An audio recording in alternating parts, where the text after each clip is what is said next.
Hello friends, Java programming summer 2025નું paper solution જીટીયુનું આજે આપણે ડિસ્કસ કરીશું.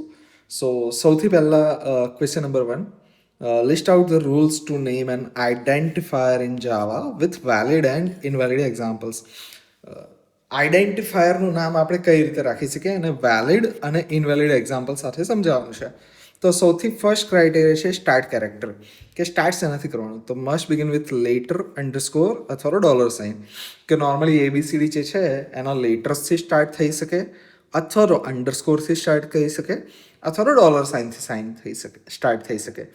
એ સિવાય બીજી કોઈ બી રીતે તમે સ્ટાર્ટ ન કરી શકો. ફોર એક્ઝામ્પલ ઇનવેલિડ એક્ઝામ્પલ અહીંયા આપેલું છે કે ટુ નેમ મતલબ નંબરથી સ્ટાર્ટ કર્યું છે વિટ ઇઝ ઇનવેલિડ. કોઈ બીજો કોઈ સ્પેશિયલ કેરેક્ટર આવી ગયો, રાઈટ, કે હેશટેગ, તો hashtag is not allowed. Next છે following characters can contain letters, digit, underscore અને ડોલર.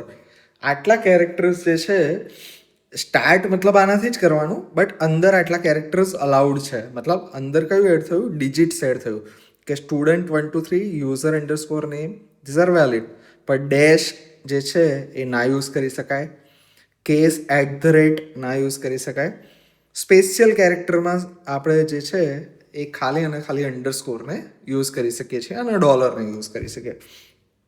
કીવર્ડ રિસ્ટ્રિક્શન, કે can not use Java reserved keywords, કે જાવાની અંદર જે અમુક કીવર્ડ્સ છે જે રિઝર્વડ છે, જેનો સ્પેસિફિક અલગ મિનિંગ છે. ફોર એક્ઝામ્પલ અહીંયા તમે ઇનવેલિડ એક્ઝામ્પલ જોશો તો ક્લિયરલી ખબર પડશે કે ક્લાસ, ઇન્ટ, ફ્લોટ, ડબલ, આ જે બધા છે એ જાવાની અંદર લેંગ્વેજનો પાર્ટ છે જેને આપણે સ્પેસિફિક પર્પઝ કંઈક આપેલો છે.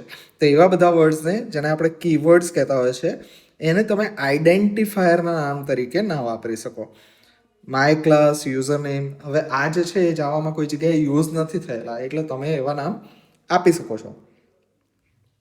નેક્સ્ટ છે કેસ સેન્સિટિવિટી, કે આઈડેન્ટિફાયર્સ આર કેસ સેન્સિટિવ. મતલબ નેમ વિથ કેપિટલ એન અને નેમ વિથ સ્મોલ એન આ બંને સેમ નથી, આ બંને અલગ વેરિયેબલ થાય.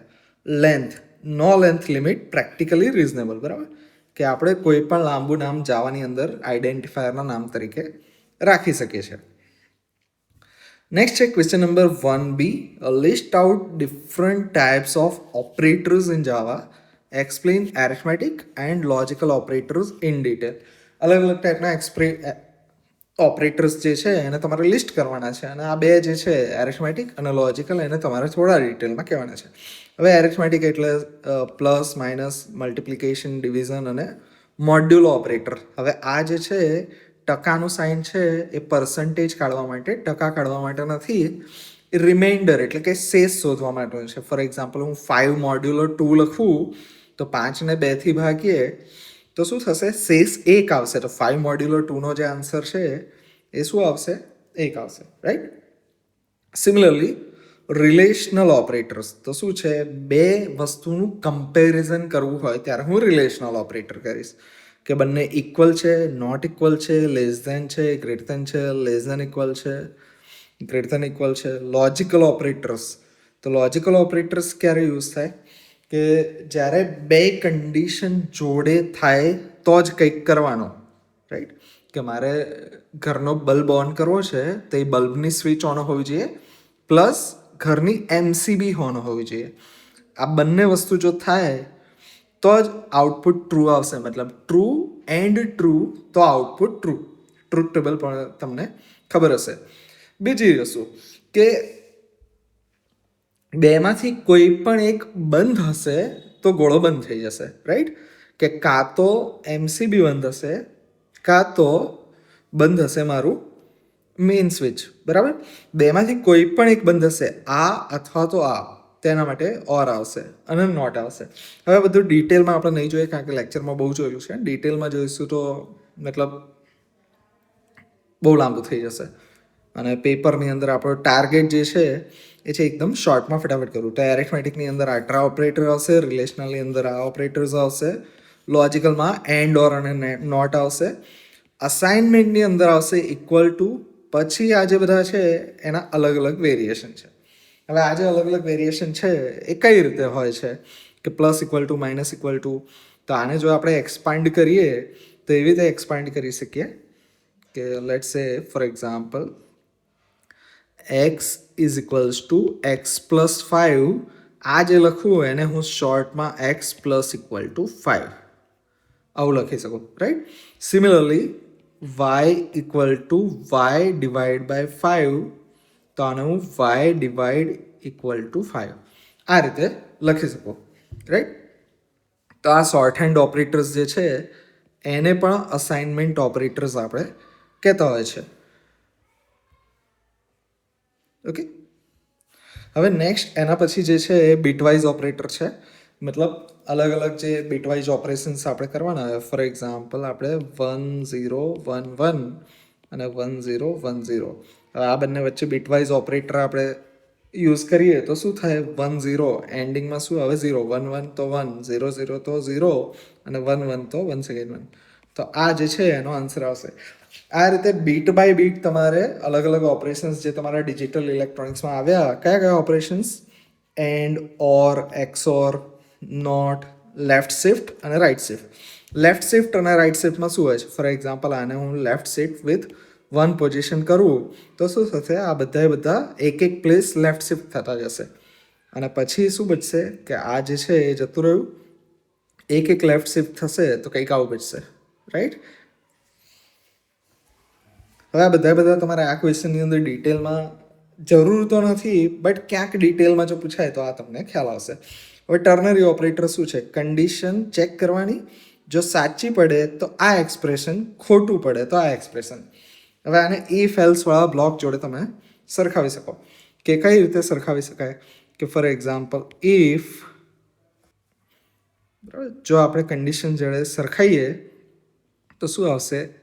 ઇફ કન્ડિશન, જો કન્ડિશન ટ્રુ પડે તો કરવાનું વેલ્યુ 1 અથવા એક્સપ્રેશન 1, અને એલ્સ વાળા કેસમાં શું કરશું આપણે? એલ્સ અહીંયા આવશે વેલ્યુ 2, રાઈટ. આ જે સેમ આપણે ઇફ એલ્સનું કરતા હતા એ સેમ તમે અહીંયા કરી શકો છો કન્ડિશનલ એક્સપ્રેશન્સની મદદથી. હવે અલગ અલગ એરિથમેટિક અને લોજિકલ ઓપરેટર્સને આપણે ડિટેલમાં સમજાવવાના હતા, તો એ અહીંયા તમારે ડિટેલમાં અહીંયા સમજાવવાનું છે. હવે આ સિમ્પલ વસ્તુ છે કે addition, subtraction, multiplication, division, modulo operator, and operator, or operator, not operator, આ બધા શું કામ કરે છે તમને ઓલરેડી મતલબ એક્સપ્લેન મેં કરી દીધેલું છે. તો બી વન્સ અગેન આપણે જોઈ લઈએ. એડિશન સરવાળો કરશે, સબટ્રેક્શન જે છે બાદબાકી કરશે, મલ્ટિપ્લિકેશન મલ્ટીપ્લાય એટલે કે ગુણાકાર કરશે, ડિવિઝન જે છે એ ડિવાઈડ કરશે, ભાગાકાર કરશે, અને આ જે છે reminder of division, right, modulo operator એનું કામ કરશે. એન્ડ, ઓર અને not returns true if both the conditions are true, returns true if at least one condition is true. ઓરમાં આપણે જોયું ને ટ્રુથ ટેબલ એનું જો યાદ કરી લેશો તો ખ્યાલ આવી જશે. જો ફોર એક્ઝામ્પલ એક્સ અને વાય એમાં 0 0 0 1 1 0 અને 1 1 આ હોય તો એન્ડ જ્યારે કરીએ તો શું થશે? 0 0 0 અને 1, અને જો ઓર આપણે લઈએ તો શું આવશે? 0 અને 111, રાઈટ. અને નોટ જે છે એનું શું થશે? જો 0 હશે તો એ 1 આપશે અને 1 હશે તો 0 આપશે. આવું કંઈક આપણે કરી શકીએ છીએ. ઓકે, સો હવે જે નેક્સ્ટ ક્વેશ્ચન છે એ ક્વેશ્ચન છે write Java program in Java to reverse the digits of a number for number having 3 digits.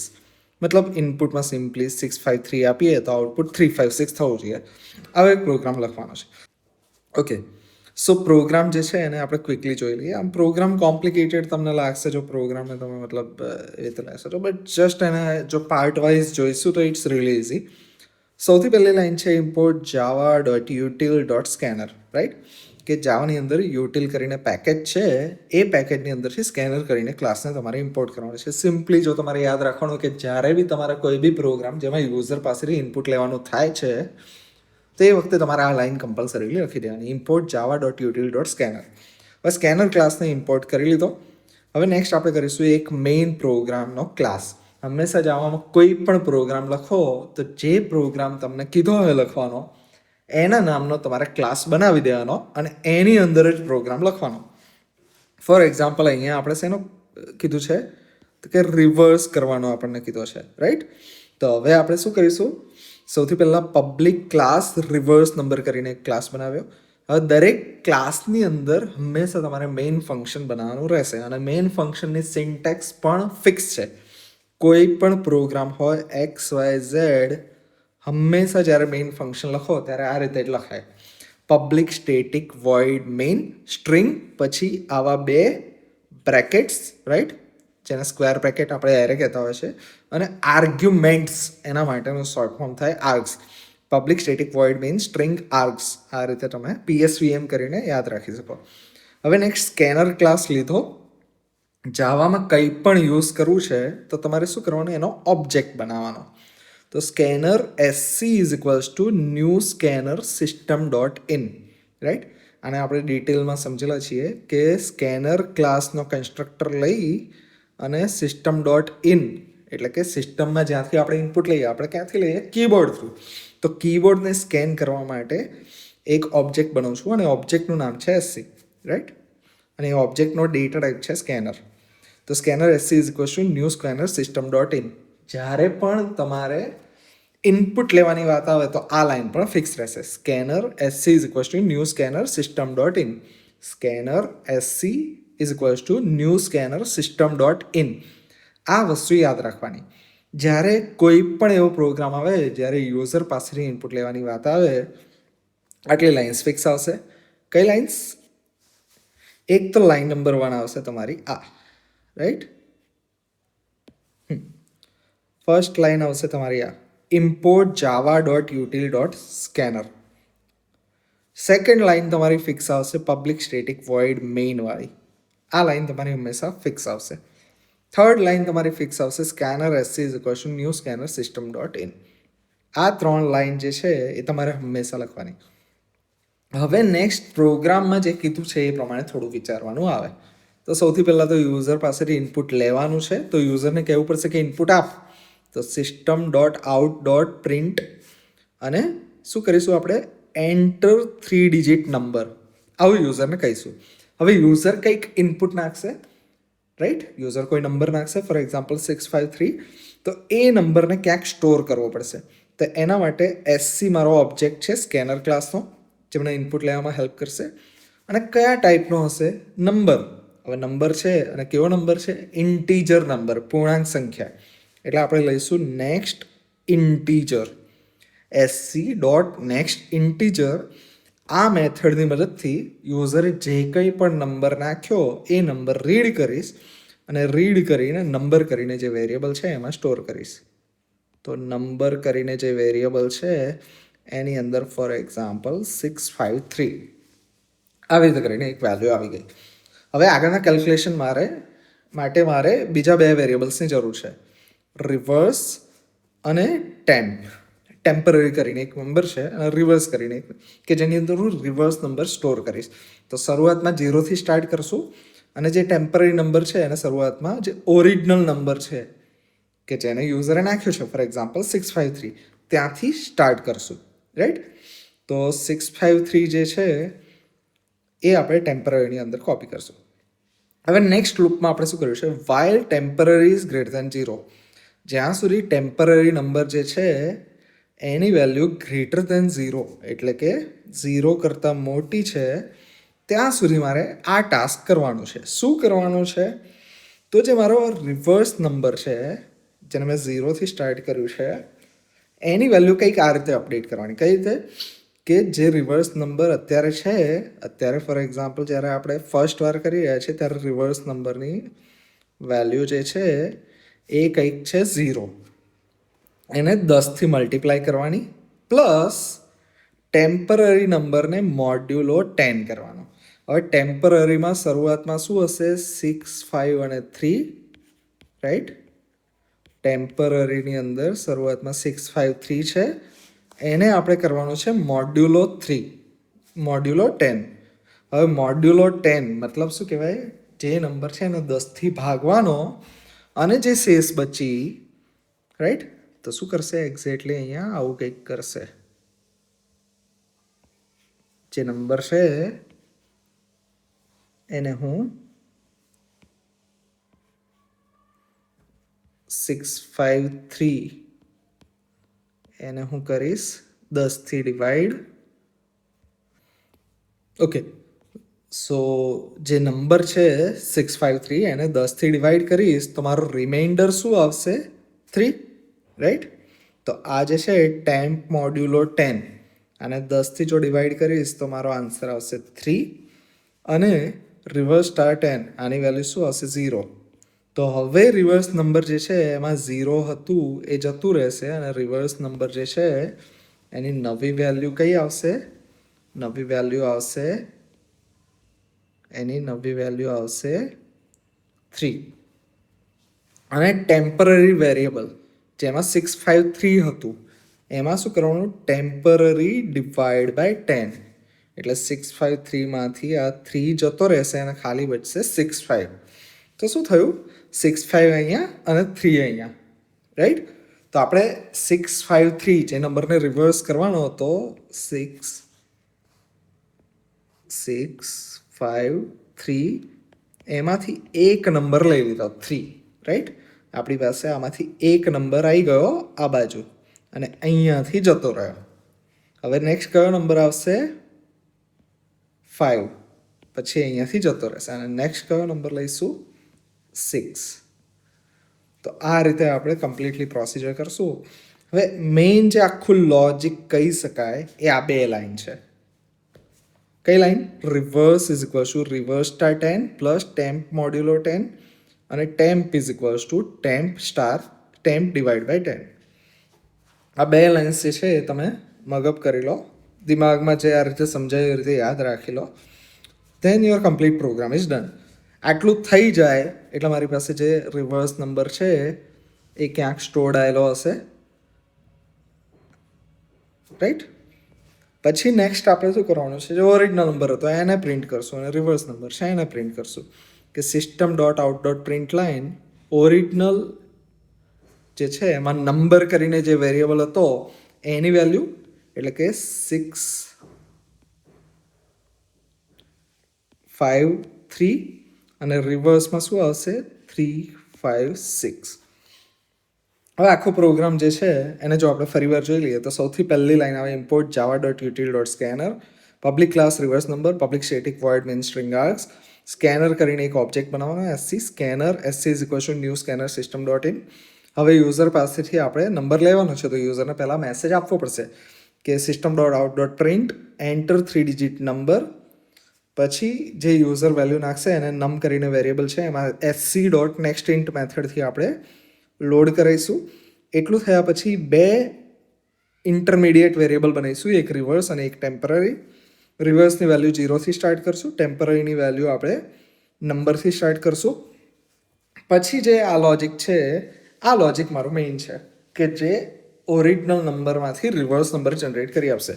While temp is greater than 0 reverse is equal to reverse star 10 plus temp modulo 10 અને temp is equal to temp divide by 10. આટલું logic તમારે યાદ રાખવાનું છે. હવે આખું જે logic મેં તમને આ સમજાવ્યું એને વર્ડમાં અહીંયા કીધું છે કે સૌથી પહેલાં છે એક્સટ્રેક્ટ લાસ્ટ ડિજિટ.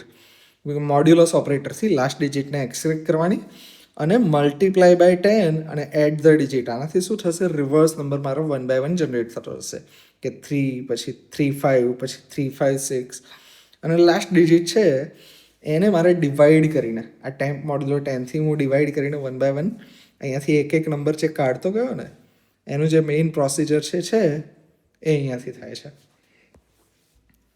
અને એ અલ્ટિમેટલી જ્યાં સુધી નંબર 0 ના થઈ જાય ત્યાં સુધી આપણે એ વસ્તુ કર્યા કરવાનું છે. હવે નેક્સ્ટ જે છે એ છે ક્વેશ્ચન નંબર 1C ઓર 7 માર્કનો ક્વેશ્ચન છે. Write a program in Java to add 2 3x3 matrix. હવે આ પ્રોગ્રામ જે છે આમ લેન્થી લાગશે બટ લોજિક એકદમ સિમિલર અને સેમ જ છે, બરાબર? બધા જુઓ તમે પેટર્ન તમને સેમ જેવી દેખાતી હશે. સેમ જેવી પેટર્ન છે.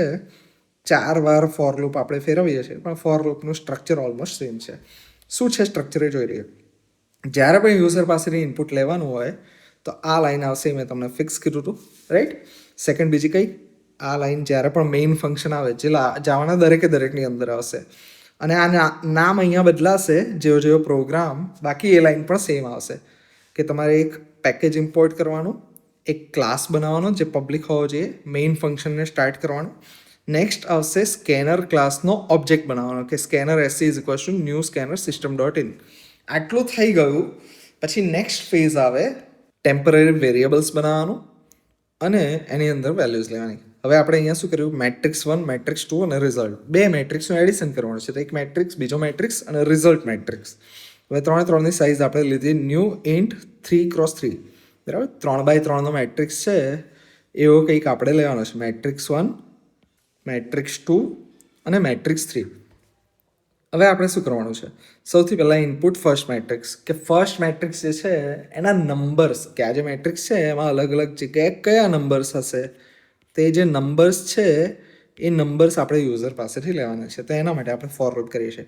તો એના માટે શું કરશું, system dot out dot print line enter first matrix. હવે સૌથી પહેલાં આપણે રો માટે એક લૂપ અને એ રોની અંદરની અલગ અલગ વેલ્યુઝ માટે બીજી લૂપ. રો માટે આઈ લઈશું અને કોલમ્સ માટે જે લઈશું. તો રો માટે શું કર્યું આપણે, int I is equals to 0 લઈને આઈ less than 3, I plus plus કરવાનું. તો આઈની વેલ્યુ ક્યાંથી સ્ટાર્ટ કરવાની છે, 0 સ્ટાર્ટ કરીને 1 અને 2, એટલે કે લેસ ધેન 3 લખ્યું છે એટલે 3 નહીં આવે, બરાબર. સેમ રીતે જે is equals to 0, J less than 3, જે પ્લસ પ્લસ. તો આપણે શું છે 0, 1 અને 2. હવે આ વાળું જે પ્લેસ છે એ થયું મારું I0 અને J0. આ જે પ્લેસ છે એ શું થશે, આઈની વેલ્યુ 2 અને જેની વેલ્યુ 1, રાઈટ. તો હવે matrix IJ is equal two SC dot next integer. આ લખશું એટલે 1 બાય 1 અહીંયાથી વેલ્યુ લેવાનું ચાલુ કરશે. કે ફોર એક્ઝામ્પલ યુઝર નાખે 5, અહીંયા 4 નાખે છે, અહીંયા 10 નાખે છે. 1 બાય 1 જે બી વેલ્યુ આવશે આ રીતે એ આ સિક્વન્સમાં ભરવાની ચાલુ કરશે કે 5, 4, 10, 1, 3, 4, 7, 11 અને 0. ફોર એક્ઝામ્પલ જે સિક્વન્સમાં નાખશે એ આ સિક્વન્સમાં ભરાઈ જશે. એ રીતે ફર્સ્ટ મેટ્રિક્સ કેલ્ક્યુલેટ કરો. The same way second matrix, exact same code. ફરક શું છે, ખાલી એક નંબરનો, મેટ્રિક્સ 1, મેટ્રિક્સ 2, બરાબર. જે નંબર છે એનો ફરક છે કે પહેલો મેટ્રિક્સ અને બીજો મેટ્રિક્સ. હવે નેક્સ્ટ લૂપ જે છે એની સિન્ટેક્સ સેમ રહેશે. જો for int I is equals to 0, I less than 3, I plus plus. For int J is equals to 0, J less than 3, જે પ્લસ પ્લસ. ઉપર પણ સેમ, અહીંયા પણ સેમ. એના પછી જ્યારે એડિશનવાળી લૂપ આવે ત્યારે પણ સેમ, અને એના પછી પણ સેમ. આ જે બે ફોર લૂપનું સ્ટ્રક્ચર છે એ બંને સેમ રહેશે. બદલાશે શું, આ એક લાઈન ખાલી. દરેકની અંદર શું બદલાય છે, 4 ફોર લૂપની અંદર એક જ લાઈન બદલાય છે. એટલે ભલે તમને કોમ્પ્લિકેટેડ લાંબો કોડ લાગે પણ એકને એક વસ્તુ 4 વાર રિપીટ કરવાની છે. ફોર લૂપની અંદર શું લખવાનું છે એ તમારે ચેન્જ કરવાનું છે. પહેલાની અંદર matrix 1 IJ is equals to SC dot next int. બીજાની અંદર matrix 2 IJ is equals to SC dot next int. ત્રીજાની અંદર બંને મેટ્રિક્સ આવી ગયા તે બંને મેટ્રિક્સના એલિમેન્ટ્સનો સરવાળો કરીને રિઝલ્ટવાળા મેટ્રિક્સમાં નાખવાનો. પહેલાં મેટ્રિક્સ 1 IJ, મેટ્રિક્સ 2 IJ, બંને આવી ગયા આપણી પાસે, પછી એ બંનેનું એડિશન રિઝલ્ટ IJમાં નાખવાનું. અને ડિસ્પ્લે કરતી વખતે શું કરવાનું, રિઝલ્ટ IJને પ્રિન્ટ કરવાનું વિથ સ્પેસ. That's it. આટલું જ કરવાનું છે આ પ્રોગ્રામમાં, કશું નથી, બરાબર. એકદમ સિમ્પલ પ્રોગ્રામ છે. 3 મેટ્રિક્સ લેવાના, 4 વાર ફોર લૂપ ફેરવાની, અને એ બધાની અંદર એક લાઈન જે છે એને ખાલી ચેન્જ કરવાની. That's it. હવે નેક્સ્ટ જે છે એ question number 2A. Write program in Java that shows use of parameterized constructor. એવો કન્સ્ટ્રક્ટર જેની અંદર પેરામીટર્સ આપેલા હોય એને પેરામીટરાઇઝ કન્સ્ટ્રક્ટર કહેવાય. હવે એક્ઝામ્પલ માટે આપણે શું કરવાનું, હંમેશા જાવાની અંદર આપણે ક્લાસીસ બનાવવા પડે, અને ક્લાસીસની અંદર આપણે કરીશું. હવે 2 ક્લાસ અહીંયા બનાવેલા છે, બરાબર. એક ક્લાસ છે સ્ટુડન્ટ, બીજો ક્લાસ છે પેરામીટરાઇઝ કન્સ્ટ્રક્ટર. હવે હંમેશા શું હોય, એક ક્લાસ મારો પબ્લિક રહેશે, રાઈટ. એક ક્લાસ પબ્લિક રહેશે, અને એ પબ્લિક ક્લાસ જે છે એની અંદર મારી મેઇન મેથડ હશે કે public static void main string args. આ વસ્તુ ફિક્સ, જે આપણે દર વખતે કરવાનું કીધું હતું એ, કે જેવો ક્વેશ્ચન કીધો હોય એવો એક કન્સ્ટ્રક્ટર બનાવવાનો. હવે એની અંદર મેઇનની અંદર શું કર્યું છે આપણે જોઈ લઈએ કે સૌથી પહેલાં સ્ટુડન્ટ ક્લાસનો S1 ઓબ્જેક્ટ બનાવ્યો, રાઈટ. આ રહ્યો કન્સ્ટ્રક્ટર જેના ઇનપુટમાં મેં 2 પેરામીટર્સ આપ્યા, જોન અને 101. આ 2 પેરામીટર્સ ઇનપુટમાં આપ્યા, એનાથી મારો એક ઓબ્જેક્ટ બન્યો અને એ ઓબ્જેક્ટ ઉપર ડિસ્પ્લે કરીને મેથડ બનાવી. That's it. મેઇનમાં આટલું જ કરવાનું છે. શું કરવાનું છે? એક ઓબ્જેક્ટ બનાવવાનો, એની ઉપર એક મેથડ બનાવવાની. એક ઓબ્જેક્ટ બનાવવાનો, એની ઉપર એક મેથડ. પણ ઓબ્જેક્ટ બનાવતી વખતે કન્સ્ટ્રક્ટર, આ જે છે આ શું છે? આ મારો કન્સ્ટ્રક્ટર છે. આને આપણે કહીશું કન્સ્ટ્રક્ટર, બરાબર.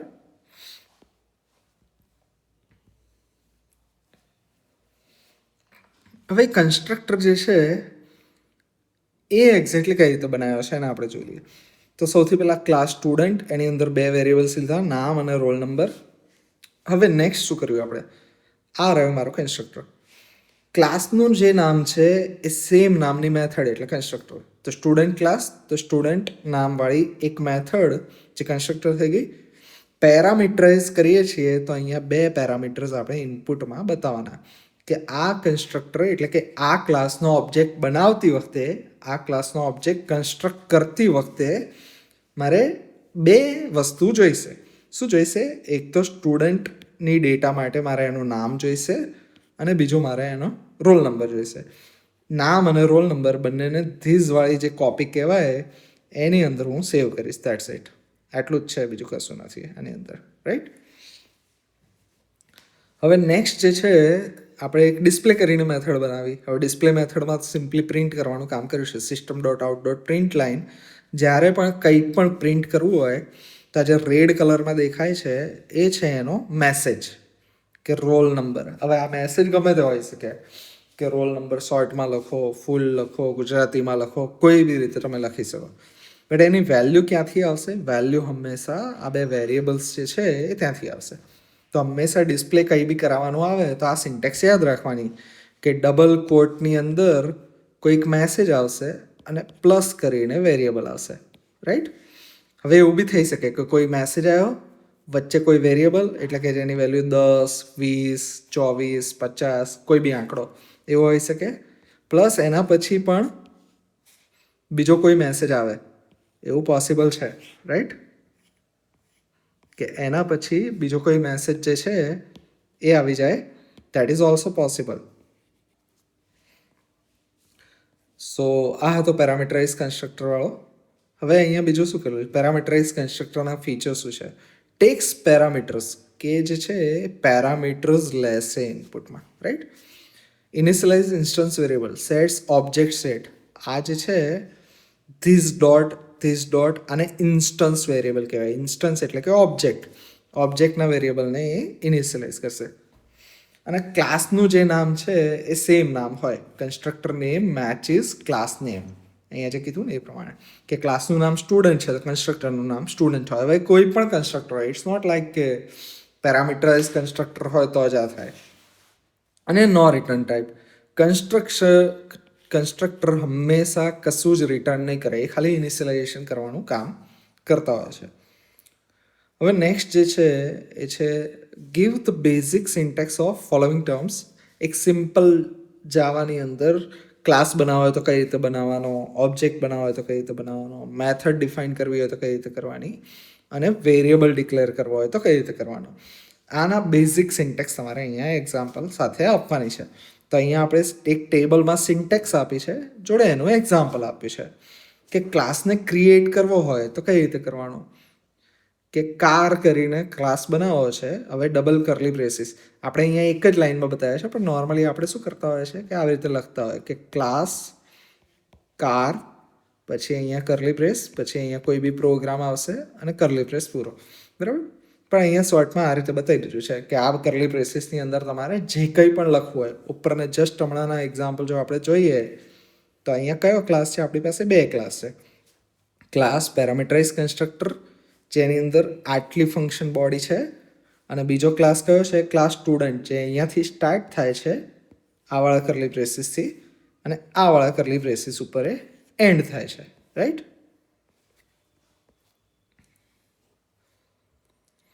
તો એની સિન્ટેક્સ છે ક્લાસ કીવર્ડ અને આ ક્લાસનું નામ તમે જે મરજી હોય આપી શકો છો, રાઈટ. તો અહીંયા એનું એક્ઝામ્પલ પણ આપેલું છે. નેક્સ્ટ છે ઓબ્જેક્ટ ક્રિએશન. ઓબ્જેક્ટ ક્રિએટ કરવો હોય તો આપણે કઈ રીતે કરી શકીએ? ઓબ્જેક્ટનું નામ જે રાખવું હોય, જેમ કે સ્ટુડન્ટ 1, સ્ટુડન્ટ 3 જે રાખવું એ રાખી શકીએ. My car, your car, this car, that car, જે કંઈ પણ રાખવું એ રાખી શકીએ. આ બે જનરલી સેમ આવશે. જેમાં જમણી બાજુ જે છે એ મારો કન્સ્ટ્રક્ટર કહેવાય, ન્યૂ મારો કીવર્ડ છે, અને આ જે છે આ પર્ટિક્યુલર ઓબ્જેક્ટનો ડેટા ટાઈપ કહેવાય કે કયા ક્લાસનો ઓબ્જેક્ટ છે. એવું બનાવવું હોય તો આપણે અહીંયા બની શકીએ. આ બધું ડિટેલમાં ના જાઓ તો સિમ્પલી ખાલી યાદ રાખો કે car, my car is equals to new car. આવું સિમ્પલ, બરાબર. જેમાં 2 વાર આપણે સેમ ક્લાસ જે છે એ રિપીટ થતું હોય છે અને ન્યૂ કીવર્ડનો યુઝ થાય. Class name space object name is equals to new class name. બરાબર. નીચેની લાઈનમાં આવી ગયું છે કારણ કે અહીંયા જગ્યા ટેબલમાં નથી એટલે. બાકી એક જ લાઈન છે. Class name object name is equals to new class name. Class name object name is equals to new class name. Car, my car is equals to new car, right.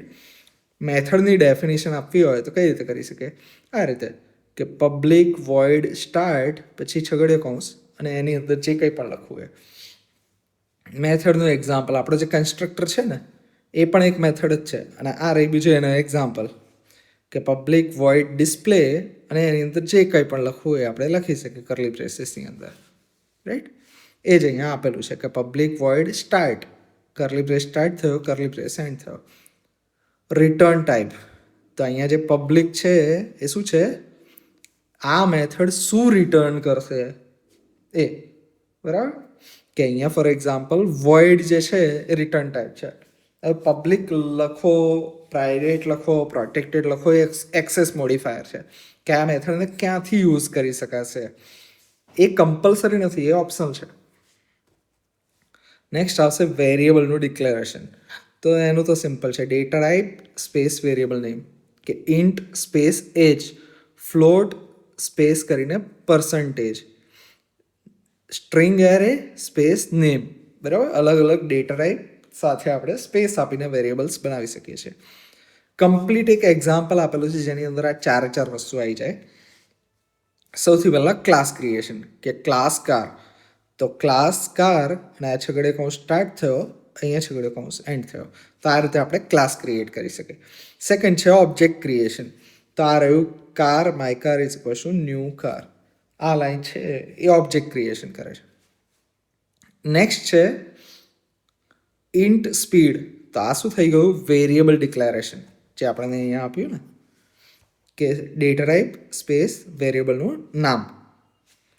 અને મેથડ બનાવી હોય તો કઈ રીતે બનાવી શકાય? Public void એક્સેલરેટ, છગડીયો કૌંસ સ્ટાર્ટ સ્ટોપ અને speed plus is equals two 10. એક સિમ્પલ કામ કરેલું છે કે જ્યારે બી એક્સેલરેટ કરવાનું કામ હોય ત્યારે શું થશે? સ્પીડમાં 50 હશે તો 60, 60 હોય તો 70. આવો કંઈક સિમ્પલ આપણે ડેમો આપેલો છે. નેક્સ્ટ પ્રોગ્રામ જે છે એ છે write program in Java which has class student having 2 instance variables. એટલે કે સ્ટુડન્ટ ક્લાસ જે છે એને 2 પેરામીટર્સ હોય, એનરોલમેન્ટ નંબર અને નામ. અને એ જે ક્લાસ બનાવ્યો આપણે સ્ટુડન્ટ, એના 3 ઓબ્જેક્ટ બનાવવાના મેઇન મેથડની અંદરથી, અને સ્ટુડન્ટનું નામ જે છે એ ડિસ્પ્લે કરાવે.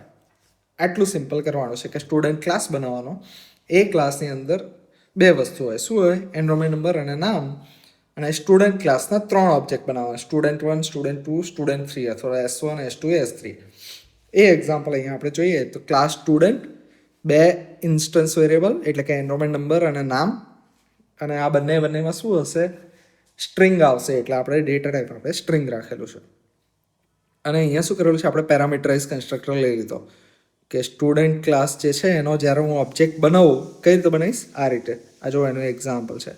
આ યુઝેજ ઉપરથી તમારે આ લખવાનું કે જ્યારે બી સ્ટુડન્ટ 1 બનાવું તો હું અંદર એનો એનરોલમેન્ટ નંબર આપીશ અને એનું નામ આપીશ કે CS001, જેમ કે ICT 1, ICT 2, ICT 3 એવી રીતે આપણે આપતા હોય એમ રીતે CS001 એનું નામ એલિસ, CS002 એનું નામ બોબ, CS003 એનું નામ ચાર્લી. આ ફર્સ્ટ જે છે એ આવશે એનરોલમેન્ટ નંબરમાં અને સેકન્ડ જે છે એ આવશે નેમની અંદર. હવે જ્યારે અહીંયા પેરામીટર્સ પાસ થાય તો એ બંને પેરામીટર્સને ધીઝ, બરાબર, ધીઝ એટલે કે ઇન્સ્ટન્સ વેરિયેબલની અંદર કોપી કરવાના.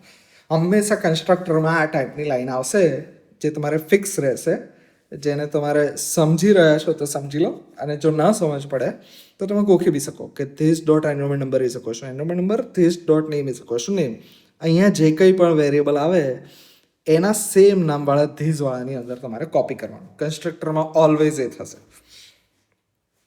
તો શું કર્યું, ક્લાસની અંદર આપણે મેઇનલી ક્લાસનું નામ, પછી બે ઇન્સ્ટન્સ વેરિયેબલ, પછી નેક્સ્ટ આવશે એનો કન્સ્ટ્રક્ટર, અને પછી આવશે જે મેથડ તમને બનાવવાનું કીધું હોય એ વાળી મેથડ. તમને અહીંયા શું બનાવવાનું કીધું છે મેથડ? એક સિમ્પલ ડિસ્પ્લે મેથડ જે સ્ટુડન્ટનું નામ ડિસ્પ્લે કરે, બરાબર. એન્રોલમેન્ટ નંબર ડિસ્પ્લે કરવાનો નથી કીધો. આપણને ક્વેશ્ચનમાં શું કીધું છે? સ્ટુડન્ટનું નામ જ ડિસ્પ્લે કરવાનું છે. એટલે આપણે અહીંયા આ જે ડિસ્પ્લે નેમ કરીને મેથડ બનાવી એની અંદર ખાલી student name is equals two name કરીને જે વેરિયેબલ હતો એને સીધે સીધો આપણે પ્રિન્ટ કરી દઈએ છીએ. That's it. હવે આ થઈ ગયો મારો ક્લાસ. હવે એ ક્લાસને યુઝ કરવા માટે હું શું કરીશ? એક બીજો ક્લાસ બનાવીશ, સ્ટુડન્ટ ડેમો, જેની અંદર મારી મેઇન મેથડ હશે. આ સ્ટુડન્ટ ડેમો મારું પબ્લિક હશે, એ યાદ રાખવાનું. જ્યારે બી ક્લાસ પબ્લિક હોય એની અંદર તમે મેઇન મેથડ બનાવશો, એની અંદર આ જે ક્લાસ છે એના તમે અલગ અલગ ઓબ્જેક્ટ્સ બનાવશો. ઓબ્જેક્ટ્સ કયા કયા બનાવ્યા? S1, S2, S3. 3 અલગ અલગ સ્ટુડન્ટનો 3 અલગ અલગ ડેટા મારી પાસે સ્ટોર્ડ છે. હવે હું શું કરીશ? એની ઉપર સિમ્પલી મેથડ કોલ કરીશ. S1 dot display name, S2 dot display name, S3 dot display name. આ સિમ્પલ મારે આટલું કરવાનું હતું. પ્રોગ્રામ લાંબો રાખે છે, પણ જો તમે એને સિસ્ટમેટિકલી સમજો તો ઇટ્સ રિયલી ઇઝી. હવે નેક્સ્ટ જે પ્રોગ્રામ છે એ છે write a program in Java that shows the use of default constructor. જેવી રીતે આપણે પેરામીટરાઇઝ કન્સ્ટ્રક્ટર જોયો હતો આગળના કેસમાં, એવી રીતે આપણે અહીંયા ડિફોલ્ટ કન્સ્ટ્રક્ટર જોવાનું છે. હવે સિમિલર કન્સેપ્ટ થાય છે. પહેલાં યુઝ કઈ રીતે કરવાનો એ જોઈ લેવાનો. હંમેશા પ્રોગ્રામને જ્યારે સમજવો હોય, યાદ રાખવો હોય, તો સૌથી પહેલાં જ્યાં મેઇન મેથડ છે ત્યાંથી પ્રોગ્રામ રન થવાનો ચાલુ થાય. તો હંમેશા ત્યાંથી સ્ટાર્ટ કરવાનું. તો મારી મેઇન મેથડ ક્યાં છે? આ રહી. તો એનો જે ક્લાસ છે ત્યાંથી મારે સ્ટાર્ટ કરવાનું કે ડિફોલ્ટ કન્સ્ટ્રક્ટર જે છે એનો આ ક્લાસ છે, એમાં મેઇન મેથડ છે, અને એની અંદર શું કર્યું છે? સૌથી પહેલાં મેં રેક્ટેંગલ ક્લાસનો એક ઓબ્જેક્ટ બનાવી દીધો છે, રેક્ટેંગલ ક્લાસનો, બરાબર. રેક્ટેંગલ ક્લાસ છે એનો એક ઓબ્જેક્ટ બનાવ્યો R1, અને એ R1 કરીને જો ઓબ્જેક્ટ છે એની ઉપર ડિસ્પ્લે એરિયા કરીને એક મેથડ બનાવી દીધી, રાઈટ. એની અંદર એક ડિસ્પ્લે એરિયા કરીને મેં મેથડ બનાવી દીધી છે. હવે રેક્ટેંગલ ક્લાસ છે એની અંદર શું કર્યું એ જોઈ લઈએ આપણે. કે ક્લાસ રેક્ટેંગલ, એની અંદર 2 પેરામીટર લીધા, લેન્થ અને વિડ્થ. અને અહીંયા આ જે તમને દેખાઈ રહ્યું છે એ શું છે? એ છે એનો કન્સ્ટ્રક્ટર, જેની અંદર લેન્થની વેલ્યુ 5 આપી દીધી અને વિડ્થની વેલ્યુ 3 આપી દીધી. પેરામીટરાઇઝ જો તમને યાદ હોય તો એમાં આપણે શું કરતા હતા? જ્યારે બી અહીંયા જે એક્ઝામ્પલ જો આપણે જોઈએ, આ રહ્યા પેરામીટરાઇઝ કન્સ્ટ્રક્ટર, કે જ્યારે બી ઓબ્જેક્ટ બનાવો ત્યારે તમારે અંદર કોઈ પેરામીટર્સ આપવા પડે, કે સ્ટુડન્ટનો એનરોલમેન્ટ નંબર અને એનું નામ આપીશું ઓબ્જેક્ટ બનાવતી વખતે, રાઈટ. કોઈ ડિફોલ્ટ વેલ્યુ નહીં હોય તો એને કહેવાય પેરામીટરાઇઝ કન્સ્ટ્રક્ટર. અહીંયા શું કર્યું છે? જ્યારે રેક્ટેંગલ બનાવ્યો ત્યારે ઇનપુટમાં કશું નથી આપવાની જરૂર પડતી, કે ઇનપુટમાં કોઈ લેન્થ કે વિડ્થ આપવાની જરૂર નહીં, રાઈટ. તો અહીંયા આપણે શું કરશું? લેન્થ 5 અને વિડ્થ 3 એને અઝ્યુમ કરી લઈશું કે જ્યારે બી રેક્ટેંગલ બનાવે તો યુઝર કોઈ ઇનપુટ વેલ્યુ ન આપે તો 5 લંબાઈ અને 3 પહોળાઈ, બરાબર, લેન્થ અને વિડ્થ આટલું લઈ અને રેક્ટેંગલ બનાવી દેવાનું. કે ડિફોલ્ટ કન્સ્ટ્રક્ટર કોલ્ડ, કે આટલું કર્યું એટલે મારો ડિફોલ્ટ કન્સ્ટ્રક્ટર જે છે એ કોલ થઈ ગયું. અને ડિસ્પ્લે એરિયા જે મેથડ છે એની અંદર શું કર્યું? Area is equal two length star breadth. આટલું કરી અને મેં લેન્થ અને બ્રેડ્થ જે છે એને મેં સિમ્પલી અહીંયા લખી દીધી, રાઈટ. હવે નેક્સ્ટ છે question number 2B or give 4 differences between procedure oriented programming and object oriented programming. Object oriented અને પ્રોસિજર ઓરિએન્ટેડ પ્રોગ્રામિંગ જે છે એના 4 ડિફરન્સીસ આપવાના છે. તો જો સિમ્પલી તમને યાદ કરો તો અત્યાર સુધી તમે પાયથન ભણ્યા હતા એ બધું પીઓપી હતું, પ્રોસિજર ઓરિએન્ટેડ હતું. અને હવે જે ફર્સ્ટ ટાઈમ તમે જાવા ભણી રહ્યા છે ધીસ ઇઝ ઓબ્જેક્ટ ઓરિએન્ટેડ. તો એ જો સમજશો તો એ રીતે તમે સમજી શકશો. Bottom up approach, bottom up મતલબ નાના નાના જે મોડ્યુલ્સ છે એને પહેલાં બનાવશો અને એ બધાને ભેગા કરીને તમે કોઈ બિલ્ડિંગ બનાવશો, રાઈટ? કે સૌથી પહેલાં તમે નાનું એવું બીજું બોક્સ બનાવો, પછી ત્રીજું બોક્સ બનાવો, પછી એ બધાથી તમે એસેમ્બલી બનાવો, એને બોટમ અપ અપ્રોચ કહેવાય. ટોપ ડાઉન એટલે કોઈ એક મોટું કામ ચાલુ કરવાનું અને પછી એના નાના નાના જે ટાસ્ક છે એને તમારે કરતા જવાનું.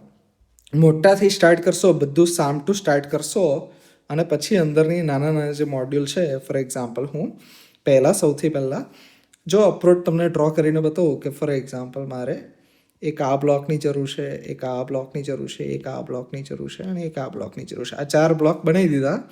હવે આ 4 બ્લોક એકમાં આવી જાય તો આ થઈ ગયું મારો બોટમ અપ અપ્રોચ, કે પહેલાં નાના નાના પુર્ઝા બનાવ્યા, નાના નાના મોડ્યુલ્સ બનાવ્યા અને પછી બિગર મોડ્યુલ બનાવ્યું, એને બોટમ અપ અપ્રોચ કહેવાય. ટોપ ડાઉનની અંદર મારે આવું કંઈક બનાવવાની જરૂર છે જેમાં આની પણ જરૂર પડશે, આની પણ જરૂર પડશે, એક આની જરૂર પડશે, એક આની જરૂર પડશે, બરાબર? કે ટોપથી ડાઉન, બરાબર? મોટા પાર્ટથી નાના પાર્ટ સુધી કહેવાય અને ટોપ ડાઉન અપ્રોચ કહેવાય. આમાં શું હશે? પીઓપીની અંદર ફંક્શન્સ અને પ્રોસિજર્સ ઉપર મેઇન ફોકસ હશે કે આ જે વસ્તુ મારે કરવાની છે તેના માટે કેટલા ફંક્શન્સની અને કેટલા પ્રોસિજરની જરૂર પડશે. જ્યારે ઓઓપીમાં શું કરશું આપણે? ક્લાસીસ અને ઓબ્જેક્ટ્સ, કે મેઇન શેની ઉપર કામ કરવાનું છે. કે ફોર એક્ઝામ્પલ જો આપણે યુઝરવાળું જે વાત કરીએ તો સ્ટુડન્ટ ક્લાસની જરૂર પડશે, સ્ટુડન્ટ રિલેટેડ અલગ અલગ ડેટા અને એની કેટલી મેથડ આવશે એને આપણે પહેલાં કન્સ્ટ્રક્ટ કરશું અને પછી આગળ જતાં એ રીતે આપણે અલગ અલગ કામ કરીશું. જ્યારે અહીંયા શું થશે કે સ્ટુડન્ટને ફોર એક્ઝામ્પલ એટેન્ડન્સ પૂરવાની છે તો સ્ટુડન્ટની attendance, that's it.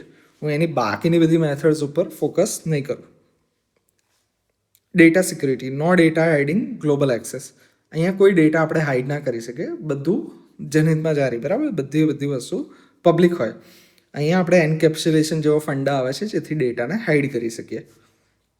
Problem solving, divide into functions, અલગ અલગ ફંક્શન્સ બનાવી અને આપણે જે બી કંઈ કરવું છે આપણે કરી શકીએ. બટ અહીંયા આપણે શું કરશું? એક્ઝેક્ટલી શેની આસપાસ ફરે છે કે ફોર એક્ઝામ્પલ સ્ટુડન્ટ રિલેટેડ જેટલી વસ્તુ છે એને સ્ટુડન્ટ ક્લાસ અને એની અંદર આપણે ભેગું કરી દઈશું. જેટલું ફેકલ્ટી રિલેટેડ છે એ બધું એમાં ઓર્ગેનાઇઝ કરી દઈશું, મતલબ મોડ્યુલરાઇઝ કરશું, બરાબર? ઓબ્જેક્ટ્સના ફોર્મમાં આપણે ડિવાઈડ કરી દઈશું. કોડ રિયુઝિબિલિટી, કે એકવાર કંઈક લખ્યું, મેં કોઈ કોડ લખ્યો એકવાર, તો એ જે કોડ છે એને મારે કેટલી વાર રીયુઝ કરી શકીશ?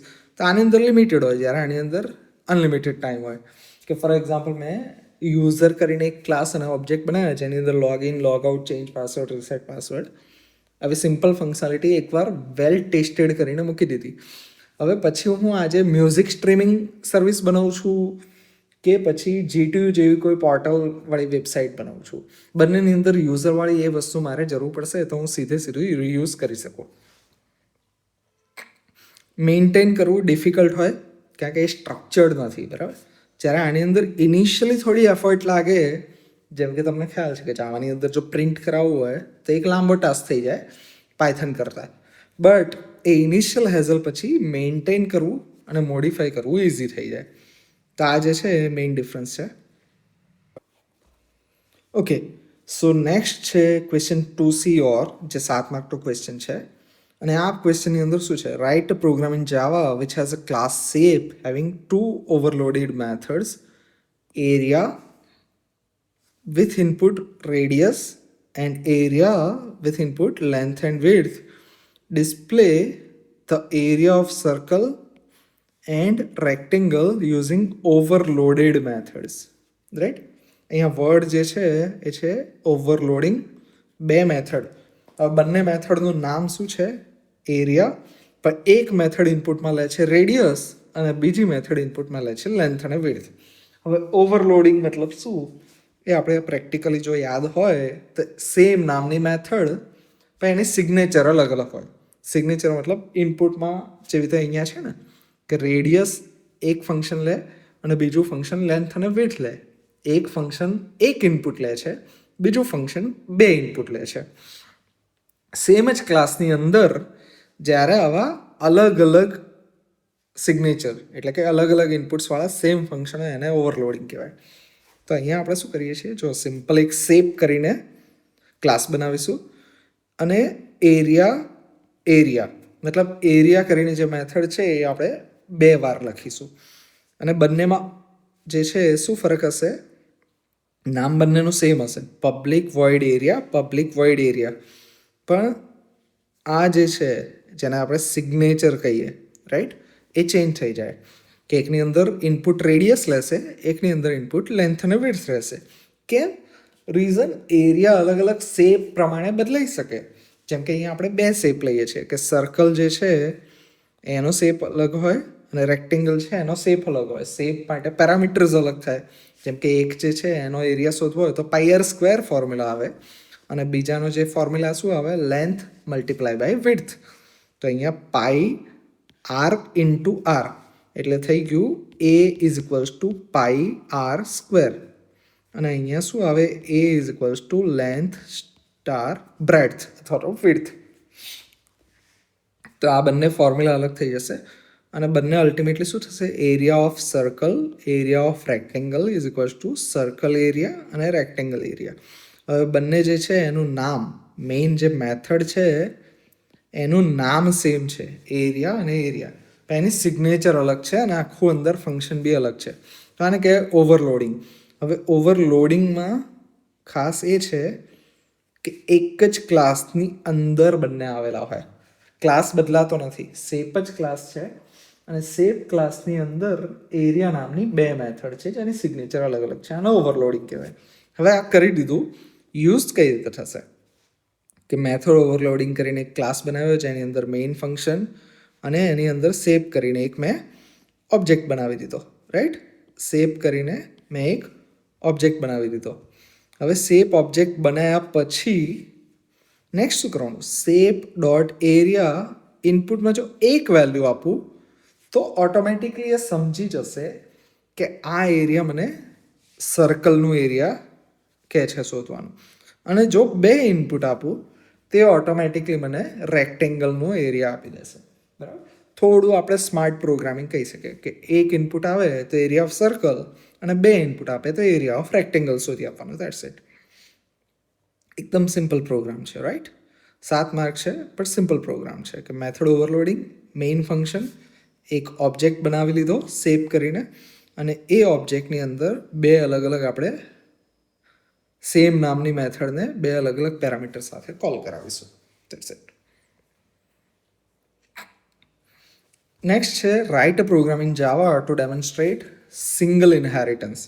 હવે ઇનહેરિટન્સ જો આપણે ડાયાગ્રામથી યાદ કરીએ તો એકમાંથી, રાઈટ, કે અહીંયા કંઈક છે અવેલેબલ તો અહીંયા સેમ અવેલેબલ થાય, એને ઇનહેરિટન્સ કહેવાય, રાઈટ. વારસો આપણે એને કહેતા હોય છે જનરલી, કે ઉપર પેરેન્ટ પાસે છે તે ચાઇલ્ડમાં ઓટોમેટિકલી આવી જાય, મારે ફરીવાર કસ્ટમ કંઈ કરવાની જરૂર ન પડે. હવે અહીંયા એનિમલ ડોગ વાળું એક્ઝામ્પલ ક્લાસિક આપણું આપેલું છે જે આપણે લેક્ચરમાં બી જોયેલું છે કે સૌથી પહેલાં ક્લાસ એનિમલ, એની અંદર પબ્લિક વોઇડ ઈટ, પબ્લિક વોઇડ સ્લીપ. મતલબ એનિમલ પાસે 2 મેથડ છે, ઈટ અને સ્લીપ, અને એ બંનેની અંદર આપણે જેનેરિક લખેલું છે કે એનિમલ ઇઝ ઈટિંગ અને એનિમલ ઇઝ સ્લીપિંગ, રાઈટ. આવું સિમ્પલી આપણે લખેલું છે. હવે ક્લાસ ડોગ એક્સટેન્ડ્સ એનિમલ, આ લાઈન મેઇન છે આખા ક્વેશ્ચનની અંદર. મેઇન લાઈન શું છે, ક્લાસ ડોગ એક્સટેન્ડ્સ એનિમલ. તો પેરેન્ટ ક્લાસનું નામ શું આપ્યું આપણે, એનિમલ, અને આ જે ક્લાસ છે એનું શું નામ આપ્યું આપણે, ડોગ, રાઈટ. આનું આપણે નામ આપ્યું ડોગ. તો ક્લાસ ડોગ જે છે એનિમલ ક્લાસને એક્સટેન્ડ કરે છે અને એની અંદર ત્રીજી મેથડ આવી બાર્ક. હવે એનિમલ ક્લાસ જે છે એની પાસે ઈટ અને સ્લીપવાળી મેથડ હતી, તો ડોગની પાસે કેટલી મેથડ આવશે, ખાલી બાર્ક નહીં, એની પાસે બાર્ક મેથડ પણ આવશે, ઈટ પણ આવશે અને સ્લીપ પણ આવશે. તે સેમ વસ્તુ અહીંયા ડેમો થ્રુ બતાવેલું છે કે public class single inheritance, main function, dog ક્લાસનો ઓબ્જેક્ટ બનાવ્યો, ડોગની પાસે ઈટ કરીને મેથડ પણ છે, સ્લીપ કરીને મેથડ પણ છે અને એની પોતાની બાર્ક કરીને મેથડ પણ છે. ધેટ્સ ઇટ, આટલું, બરાબર. અહીંયા મેઇન કન્સેપ્ટ એટલો હતો કે જ્યારે બી તમે એક્સટેન્ડ કરો છો તો આ જે આટલી વસ્તુ છે એ અહીંયા ડોગ ક્લાસમાં રિપીટ કરવાની જરૂર નથી, બરાબર. અહીંયા તમે અલગથી આ મેથડ આપી દેટ ઇઝ ઓકે જો તમારે એડિશનલ મેથડ આપવી હોય તો, બટ ઈટ અને સ્લીપ જે છે એને ફરીવાર કોડમાં લખવાની જરૂર નથી. આપણે આગળ હમણાં જોયું હતું કે ઓઓપીની અંદર રિયુઝેબિલિટી હોય, તો એ જ વસ્તુ અહીંયા દર્શાવે છે. નેક્સ્ટ છે define abstract class in Java with example. Abstract class એટલે અધૂરો ક્લાસ, જે ક્લાસને આપણે કમ્પ્લીટ નથી કર્યો, એની કોઈ મેથડ બાકી હોય કે ખાલી નામ આપ્યું ઇમ્પ્લિમેન્ટેશન બાકી છે, તેને આપણે કહીએ છીએ એબ્સ્ટ્રેક્ટ ક્લાસ. એનું એક્ઝામ્પલ જે છે અહીંયા આપેલું છે એ એક્ઝામ્પલ આપણે જોઈ લઈએ. An abstract class is class that cannot be instantiated and may contain abstract methods without implementation. એવી મેથડ કે જેનું ઇમ્પ્લિમેન્ટેશન ના આપેલું હોય, ખાલી સિગ્નેચર આપેલી હોય, રાઈટ. તો એવી મેથડને આપણે એબ્સ્ટ્રેક્ટ મેથડ કહેતા હોય છે. અને એવો ક્લાસ જેની અંદર કોઈ એક પણ એબ્સ્ટ્રેક્ટ મેથડ આપેલી હોય એને આપણે એબ્સ્ટ્રેક્ટ ક્લાસ કહેતા હોય છે. મતલબ એવી મેથડ કે જેની અંદર ઇમ્પ્લિમેન્ટેશન નહીં આપેલું, મતલબ એમાં શું કરવાનું એવું નથી લખેલું, ખાલી એનું આ જે છે એને સિગ્નેચર કહેવાય, ખાલી સિગ્નેચર આપેલી છે, બરાબર. એક્ઝામ્પલ જોઈ લઈએ તો ખ્યાલ આવી જશે.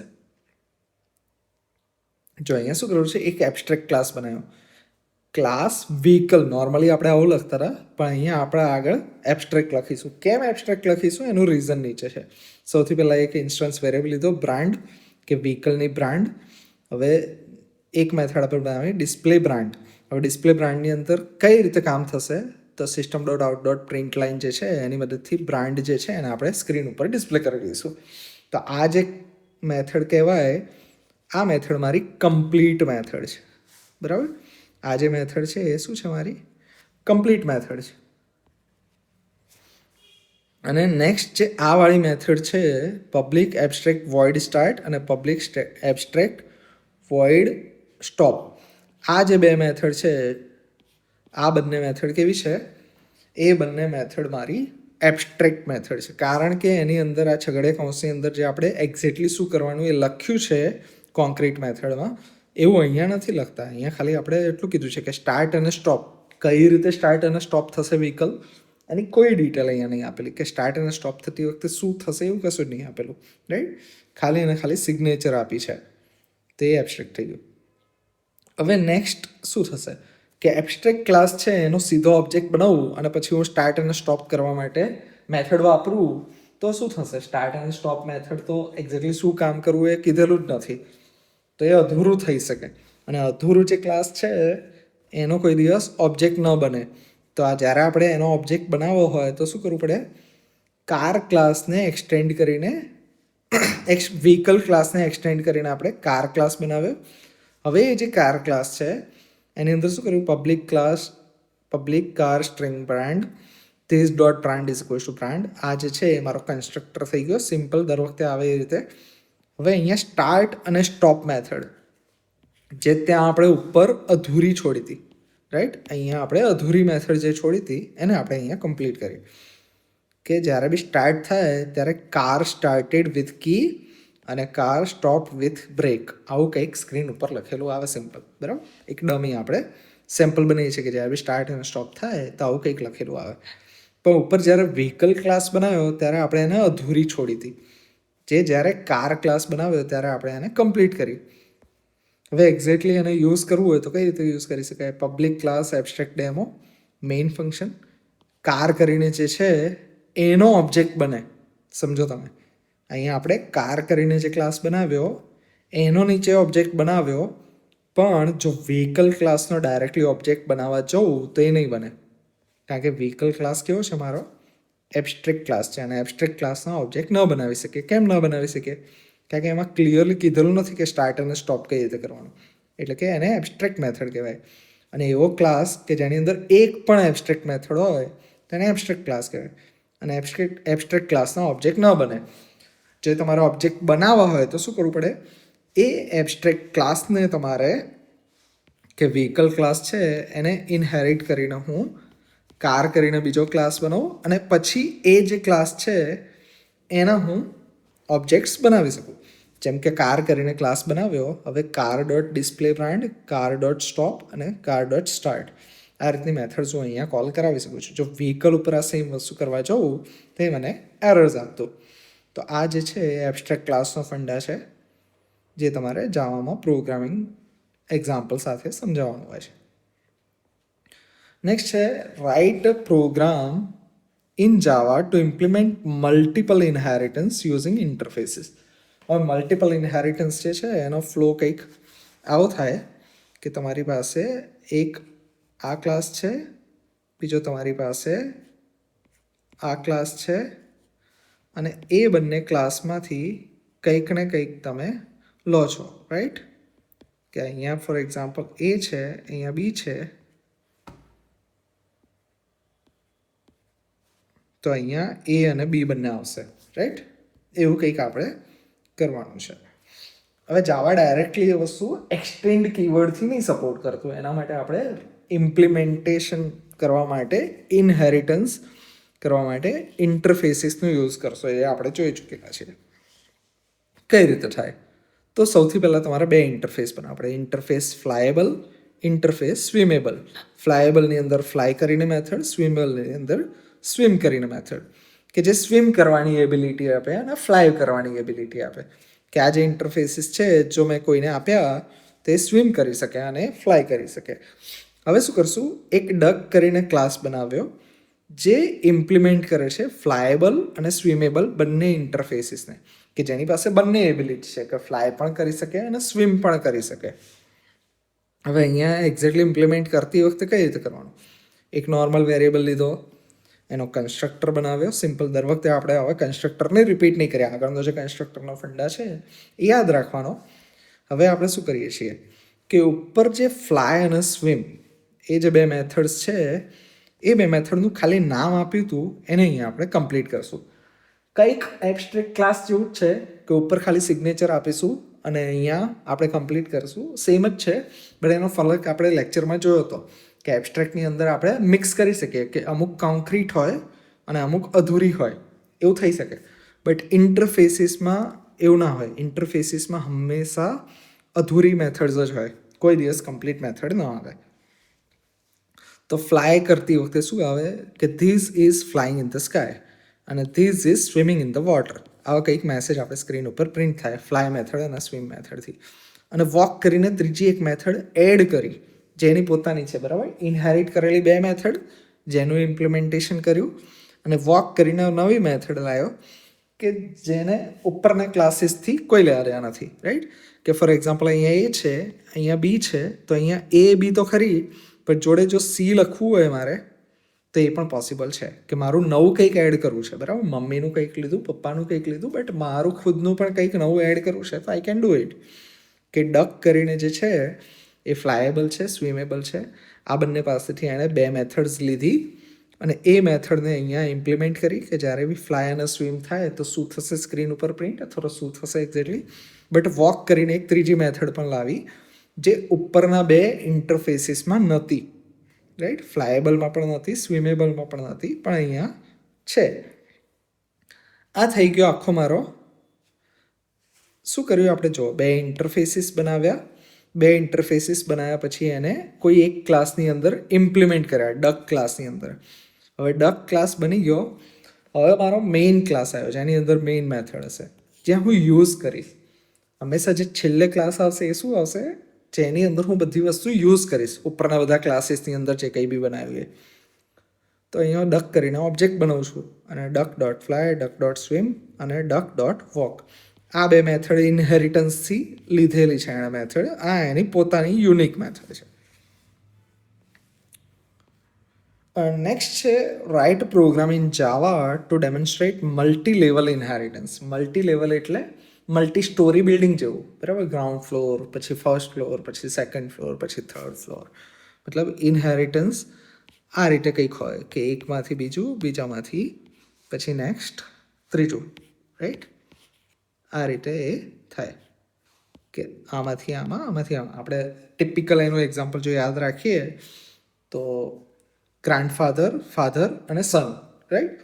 આ ટાઈપનું હોઈ શકે. ગ્રાન્ડફાધરમાંથી કંઈક ફાધરમાં આવ્યું અને ફાધરમાંથી કંઈક સનમાં આવ્યું. હવે write a Java program to demonstrate multilevel inheritance. હવે આની અંદર આપણે શું કર્યું છે? એનિમલ્સ, મેમલ્સ અને ડોગ. એનિમલ, મેમલ્સ અને ડોગ આ રીતે આપણે લીધેલું છે. હવે એનિમલ ક્લાસ જે છે એની અંદર શું આપ્યું મેથડ? આપણે બ્રીથ કરીને મેથડ આપી, આની અંદર ગીવ બર્થ આપ્યું અને આની અંદર બાર્ક આપ્યું. હવે એનિમલ જે છે, એનિમલ ઇઝ બ્રીથિંગ, આવી એક મેથડ એની અંદર આપી. Mammal gives birth to babies. Mammals એટલે એવા એનિમલ્સ કે જે ડાયરેક્ટલી બર્થ આપી શકે ચાઇલ્ડને, બરાબર, વિધાઉટ એગ્સ, તો એને મેમલ્સ કહેવાય છે. ગુજરાતીમાં આપણે એને સ્તનધારી એવું પણ કહેતા હોય છે. Dog is barking. તો એક એનિમલ હોલ કેટેગરી જે છે એમાંથી કંઈક ઇનહેરિટ કરીને આવશે મેમલની અંદર અને મેમલમાંથી પછી ડોગની અંદર. હવે અહીંયા મેઇન એ વસ્તુ છે કે જ્યારે બી ડોગ આપણે કન્સિડર કરીએ તો ડોગ પાસે બાર્ક મેથડ પોતાની તો ખરી જ, બટ એની પાસે ગીવ બર્થ મેથડ પણ હશે, એ બર્થ પણ આપી શકે અને બ્રીથ પણ કરી શકે, રાઈટ? સેમ વે મેમલની અંદર ગીવ બર્થ અને બ્રીથ બંને મેથડ હશે, બટ એની અંદર બાર્ક મેથડ નહીં હોય. રીઝન, બાર્ક મેથડ એના સનની છે, એની નથી. એણે ઇનહેરિટ ખાલી એનિમલમાંથી કરેલું છે. તો પેરેન્ટમાંથી એની પાસે આવે પણ સનમાંથી ન આવે, બરાબર? રિવર્સ નહીં વિચારવાનું. નેક્સ્ટ છે public class multilevel inheritance. Dog કરીને એક ઓબ્જેક્ટ બનાવ્યો અને એ ડોગ ઓબ્જેક્ટ છે એની પાસે 3 મેથડ અવેલેબલ છે. હવે 3 મેથડમાંથી બ્રીથ કરીને મેથડ ક્યાંથી આવી? એનિમલ ક્લાસમાંથી, એટલે કે ગ્રાન્ડ પેરેન્ટ પાસેથી. ગીવ બર્થ મેથડ ક્યાંથી આવી? મેમલ ક્લાસ, એટલે કે પેરેન્ટમાંથી. અને આ જે બાર્કવાળી મેથડ છે એ ક્યાંથી આવી? પોતાની મેથડ છે. નેક્સ્ટ છે define package and write the syntax to create a package with example. કે પેકેજ જે છે એને ડિફાઇન કરો અને પેકેજ ક્રિએટ કરવા માટેની સિન્ટેક્સ બતાવો કે પેકેજ તમારે બનાવવું હોય જાવાની અંદર તો કઈ રીતે બનાવી શકાય. તો અહીંયા શું છે? Package is name space that organizes related classes and interfaces. It provides access to protection and namespace management.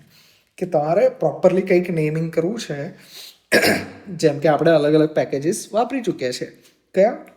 Import java.util.scanner, right? તો જાવા પેકેજ, એનું સબ પેકેજ યુટિલ અને એનું સ્કેનર કરીને ક્લાસ. આવા ઘણા બધા પેકેજીસ આપણે જાવાની અંદર ઇનબિલ્ટ આપેલા છે જેને યુઝ કરીએ છીએ. હવે તમારે એ જે ઇનબિલ્ટ પેકેજ છે એ ઇનફ નથી. તમારે તમારું કસ્ટમ કોઈ કોડ બનાવ્યો તમારી રિક્વાયરમેન્ટ પ્રમાણે. તમે તમારો કસ્ટમ કોઈ કોડ બનાવ્યો છે એને પેકેજીસના ફોર્મેટમાં પ્રોપરલી ઓર્ગેનાઇઝ કરવું છે. તો કઈ રીતે કરી શકો? કે સૌથી પહેલાં તમારે આ રીતે કરી શકો કે પેકેજ સ્પેસ પેકેજ નેમ અને કોમા. દરેક ફાઇલની અંદર તમારે શરૂઆતમાં આ રીતે કરવાનું. તો કઈ રીતે થશે? સૌથી પહેલાં જે નામનું તમારે પેકેજ બનાવવું છે, ફોર એક્ઝામ્પલ મારે મારા પેકેજનું નામ રાખવું છે માય પેકેજ. હવે તમારે આને ફોર એક્ઝામ્પલ કોઈ એવું કરવું છે કે અસૂસ કરીને પેકેજ બનાવ્યું, બરાબર, કે એપલ કરીને પેકેજ બનાવ્યું, અથવા તો પછી બ્રીફ કેસ કરીને પેકેજ બનાવ્યું, જે બી તમારી ફંક્શનાલિટી. તો જે નામ આપવું એ આપી દેવાનું, બટ ફોલ્ડરનું નામ એ જ રાખવાનું, એ યાદ રાખવાનું કે અહીંયા માય પેકેજ બનાવવું છે તો માય પેકેજ કરીને ફોલ્ડર જેની અંદર હું ફાઇલ બનાવું છું calculator.java. હવે calculator.java જે છે એની અંદર ફર્સ્ટ લાઇન હંમેશા આવી લખીશ કે પેકેજ માય પેકેજ. મતલબ આ જે calculator.java જે છે એની અંદરનો બધોય કોડ કયા પેકેજનો પાર્ટ છે? તો માય પેકેજ કરીને પાર્ટ છે, જેને આપણે ફોલ્ડર તરીકે પણ નામ આપેલું છે. બસ પછી તો સિમ્પલ જે રીતે તમે જાવાની અંદર કોડ લખો કે એક પબ્લિક ક્લાસ બનાવ્યો જેની અંદર એડિશન થાય છે, સબટ્રેક્શન થાય છે, રાઈટ? આવું સિમ્પલ આપણે બે વસ્તુ નાખીએ એવું કેલ્ક્યુલેટર બનાવ્યું છે, ખાલી એડિશન ને સબટ્રેક્શન કરી આપે. હવે નેક્સ્ટ બીજી એક ફાઇલ આપીએ આપણે કે ફાઇલ ટેસ્ટ calculator.java. કે ઉપર જે પેકેજ બનાવ્યું એનો યુઝ કરવા માટે એક ફાઇલ બનાવીએ. હવે એ જે ફાઇલ છે દેટ ઇઝ નોટ નીડેડ કે માય પેકેજ કરીને ફોલ્ડર છે એની અંદર, એ ગમે ત્યાં હોઈ શકે, બરાબર? તમારા કમ્પ્યુટર સિસ્ટમમાં ગમે ત્યાં હોઈ શકે. તો તમારે એની અંદર આ બે મેથડને યુઝ કરવી હોય, એડ અને સબટ્રેક્ટ, તો તમે કઈ રીતે કરી શકો? કે તમારે શું કરવાનું? ઇમ્પોર્ટ માય પેકેજ, મેં જે પેકેજ બનાવ્યું હતું એનો કેલ્ક્યુલેટર કરીને ક્લાસ છે એને મારે અહીંયા ઇમ્પોર્ટ કરવું છે, right?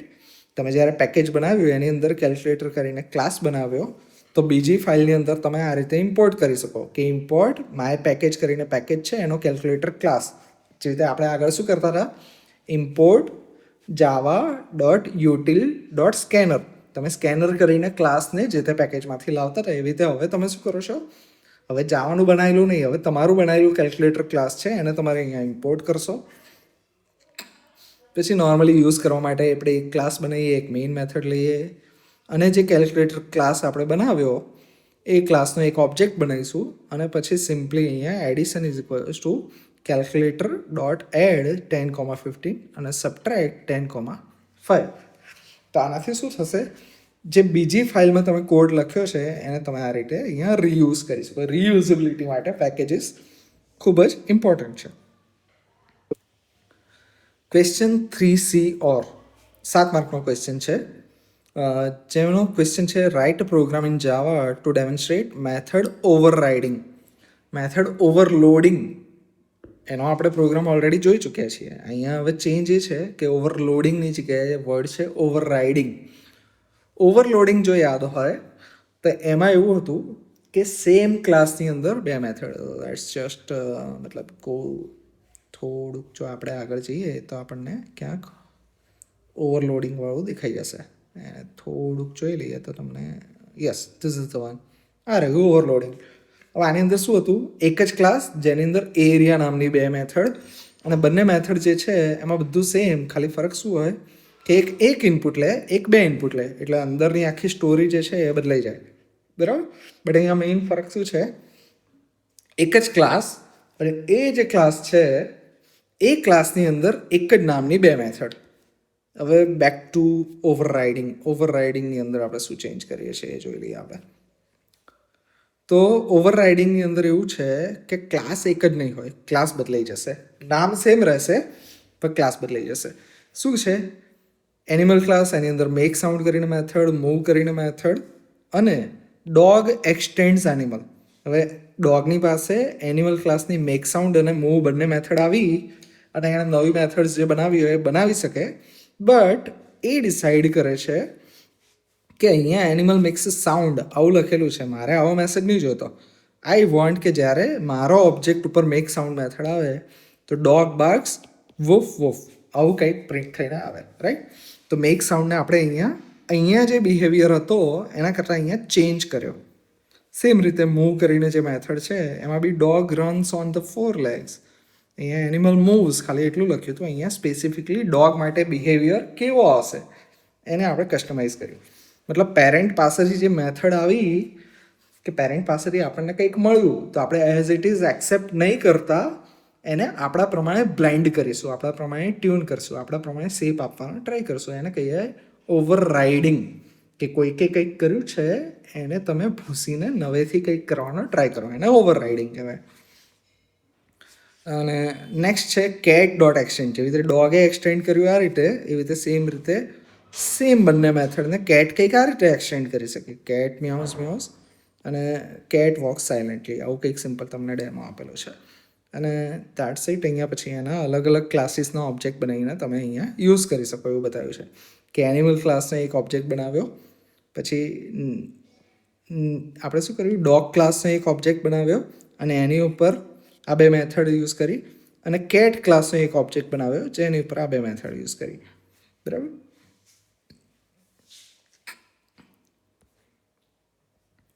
List and explain different types of errors in Java. જાવાની અંદરની અલગ અલગ ટાઈપની જે એરર્સ છે એને લિસ્ટ કરવાની અને એને એક્સપ્લેન કરવાની છે સિમ્પલી. તો એરર મેં તમને સમજાવી હતી એ પ્રમાણે. Compile time error detected during compilation. હવે કમ્પાઇલેશન એટલે શું, એટલે કે જાવા પ્રોગ્રામિંગ જે આપણે લખીએ છીએ, અહીંયા ઉપર જે એક્ઝામ્પલ જોયા, this is Java programming language. આમાંથી મશીન્સ એટલે સીપીયુની અંદર મધરબોર્ડની અંદર જે પ્રોસેસર હોય એ પ્રોસેસરની અંદરના જે ALUs ને આ તે બધા લોજિકલ યુનિટ હોય એ 1010ની બીટ સમજી શકે, રાઈટ. તો આ જે ઇંગ્લિશ લાઇક લેંગ્વેજથી એ 1010ના બીટ પેટર્ન્સમાં કન્વર્ટ કરવાની પ્રોસેસ હોય એને કહેવાય કમ્પાઇલેશન. અને એ જે સ્ટેપ છે એ વખતે જે એરર પકડાય એને કમ્પાઇલ ટાઈમ એરર કહેવાય, કે detected during compile time error. એના એક્ઝામ્પલ શું છે, સિન્ટેક્સ એરર, મિસિંગ સેમિકોલન, કે ફોર એક્ઝામ્પલ અહીંયા ન્યૂ કીવર્ડ વિથ સ્મોલ આવે પણ તમને એમ થયું કે ન્યૂ કીવર્ડમાં ડબલ્યુની જગ્યાએ વી કરી નાખ્યો, અથવા એન સ્મોલની જગ્યાએ કેપિટલ કરી નાખ્યો. તો એ વખતે જાવાને ખબર નહીં પડે કે આ કીવર્ડ કયો છે, કારણ કે અહીંયા ડિફાઇન કરેલું છે કે ન્યૂ આ રીતે જ લખાય. અને જો તમે કંઈક મિસ્ટેક કરો તો એ કમ્પાઇલ કરતી વખતે બીટ પેટર્ન જનરેટ નહીં કરી શકે. સિમિલર વે તમે કોઈ કોલન ભૂલી ગયા અને ન્યૂ આગળની જગ્યાએ પાછળ લખી દીધું, મતલબ કંઈ પણ જે જાવા એક્સપેક્ટ કરતું હોય એના કરતાં કંઈક અલગ રીતે તમે લખ્યું, તે બધી આવે કમ્પાઇલ ટાઈમ એરર. એનાથી શું થાય, ટ્રાન્સલેશન નહીં થઈ શકે. હાયર લેવલ લેંગ્વેજ એટલે કે જાવા લેંગ્વેજથી મશીન સમજી શકે એવી લેંગ્વેજમાં ટ્રાન્સલેશન કરતી વખતે એરર આવશે. નેક્સ્ટ આવે રન ટાઈમ એરર, કે ટ્રાન્સલેશન તો ચલો થઈ ગયું, પ્રોગ્રામ તમે પરફેક્ટ લખ્યો, બટ જ્યારે એને આપણે એક્ઝિક્યુટ કરીએ, જ્યારે એ પ્રોગ્રામ રન થતો હોય સીપીયુ ઉપર, તો અકર્સ ડ્યુરિંગ પ્રોગ્રામ એક્ઝિક્યુશન. જેમ કે પ્રોગ્રામ આપણે કેલ્ક્યુલેટરનો બનાવ્યો, પરફેક્ટ પ્રોગ્રામ છે, કમ્પાઇલ થઈ ગયો, જાવાની સિન્ટેક્સમાં કોઈ જ એરર નથી, બટ જ્યારે યુઝરે ડિવિઝન કરતી વખતે 10/0 કર્યું તો એની અંદર કઈ એરર આવશે, કારણ કે એ નંબર 0થી કોઈ પણ નંબર 0થી આપણે ડિવાઈડ ના કરી શકીએ. તો ડિવિઝન બાય 0 કરીને null pointer exception run time error આવશે, જેના લીધે પ્રોગ્રામ ક્રેશ થઈ જશે. નેક્સ્ટ આવશે લોજિકલ એરર, કે પ્રોગ્રામ જે છે કમ્પાઇલ પણ થઈ જાય, રન કરીએ તો રન પણ થઈ જાય, કોઈ એરર ના આવે, બટ આઉટપુટ ખોટું આવે. ફોર એક્ઝામ્પલ એડિશન કરીએ 5 અને 2નું, તો આન્સર 7 આવવો જોઈએ, એની જગ્યાએ મેં કેલ્ક્યુલેટર બનાવ્યું એમાં 5 અને 2નું એડિશન કરવું તો આન્સર આવે 52. 5 અને 2 બરાબર, સ્ટ્રિંગ કોન્કેટનેશન ભૂલથી કરી નાખ્યું એડિશનની જગ્યાએ, તો આવું કંઈક થઈ શકે. તેને શું કહેવાય, ઇનકરેક્ટ એલ્ગોરિધમ લોજિક, એને લોજિકલ એરર કહેવાય. કે જેટલું ચેક થઈ શકતું હતું એ રીતે કોઈ જગ્યાએથી એરર ના પકડાઈ, પણ તમે પ્રોગ્રામિંગ જે છે એની અંદર કોઈક મિસ્ટેક કરી છે. હવે એના એક્ઝામ્પલ્સ તમને આપેલા છે અલગ અલગ, કે કઈ રીતે થઈ શકે. આપણે આમ તો જોઈ લીધેલું છે કે ફોર્મ્યુલા ખોટું વાપર્યું હોય, ઇનકરેક્ટ કન્ડિશન મૂકી હોય, કે આવું કંઈ પણ જે છે તમે કરો ત્યારે લોજિકલ એરર આવે. સેમિકોલન મિસિંગ હોય, બ્રેકેટ્સ મિસિંગ હોય તો સિન્ટેક્સ એરર આવે. અને array index out of bound, મતલબ તમે એરે બનાવ્યો 10નો અને હવે 50 નંબરના એલિમેન્ટને એક્સેસ કરવાનો ટ્રાય કરો તો કમ્પાઇલ ટાઈમે તો કંઈ એરર નહીં આવે, પણ જ્યારે એક્સેસ કરવા જશો ત્યારે ત્યાં નહીં મળે વેલ્યુ, એટલે એ તમને ત્યારે એરર આપશે, તો એ રન ટાઈમ એરર કહેવાય. નેક્સ્ટ છે what is wrapper class, explain use of any two wrapper class. હવે રેપર ક્લાસ એટલે જાવાની અંદર પ્રિમિટિવ આપણી પાસે ઓપરેટર હોય છે, ઇન્ટ, ડબલ, ફ્લોટ, બુલિયન. પણ ઘણીવાર આપણને એવું જરૂર પડે કે ક્લાસના ફોર્મેટમાં ડેટા ટાઈપ ડિફાઇન કરેલા હોય એવા ક્લાસીસ જોઈએ, કે પ્રોપર ઇન્ટીજર, ડબલ, બુલિયન અને કેરેક્ટર, આવા ક્લાસીસ, તેને રેપર ક્લાસીસ કહેવાય. તો એ શું કરવા હોય, તો wrapper classes provides object representation of primitive data type. જ્યારે તમારે ઓબ્જેક્ટ્સની જરૂર હોય ત્યારે તમે આનો યુઝ કરી શકો છો. એક્ઝામ્પલ આપેલું છે અહીંયા તમને, કારણ કે તમને અહીંયા કીધેલું છે કે explain use of any two wrapper class, example સાથે બતાવવાનું છે. તો સૌથી પહેલાં ઇન્ટીજર જે છે એનો રેપર ક્લાસ છે, એનો એક્ઝામ્પલ આપેલું છે કે પ્રિમિટિવ ટુ ઓબ્જેક્ટ, કે તમારે નોર્મલી જે આપણે અત્યાર સુધી વાપરતા હતા એને પ્રિમિટિવ કહેવાય, કે int num is equals two 100, આ રીતે જે વેરિયેબલ બનાવ્યો એને કહેવાય પ્રિમિટિવ. હવે શું કરીએ છીએ આપણે, કે ઇન્ટીજર ડોટ વેલ્યુ ઓફ નમ, કે આ ઇન્ટીજર કરીને જે રેપર ક્લાસ છે એની વેલ્યુ ઓફ કરીને મેથડ, એની અંદર આ નંબર જે છે એને ઇનપુટમાં નાખશું અને હવે જે મળશે એ મને ઓબ્જેક્ટ મળશે.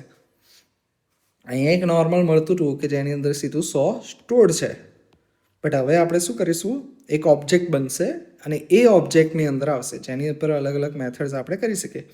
કે ઇન્ટ ઓબ્જેક્ટ બની ગયો, એની ઇન્ટ વેલ્યુ અને એ વેલ્યુ જે છે આમાં કરી નાખવાની. આ રીતે આપણે ઓબ્જેક્ટ ટુ પ્રિમિટિવ કન્વર્ટ કરી શકીએ.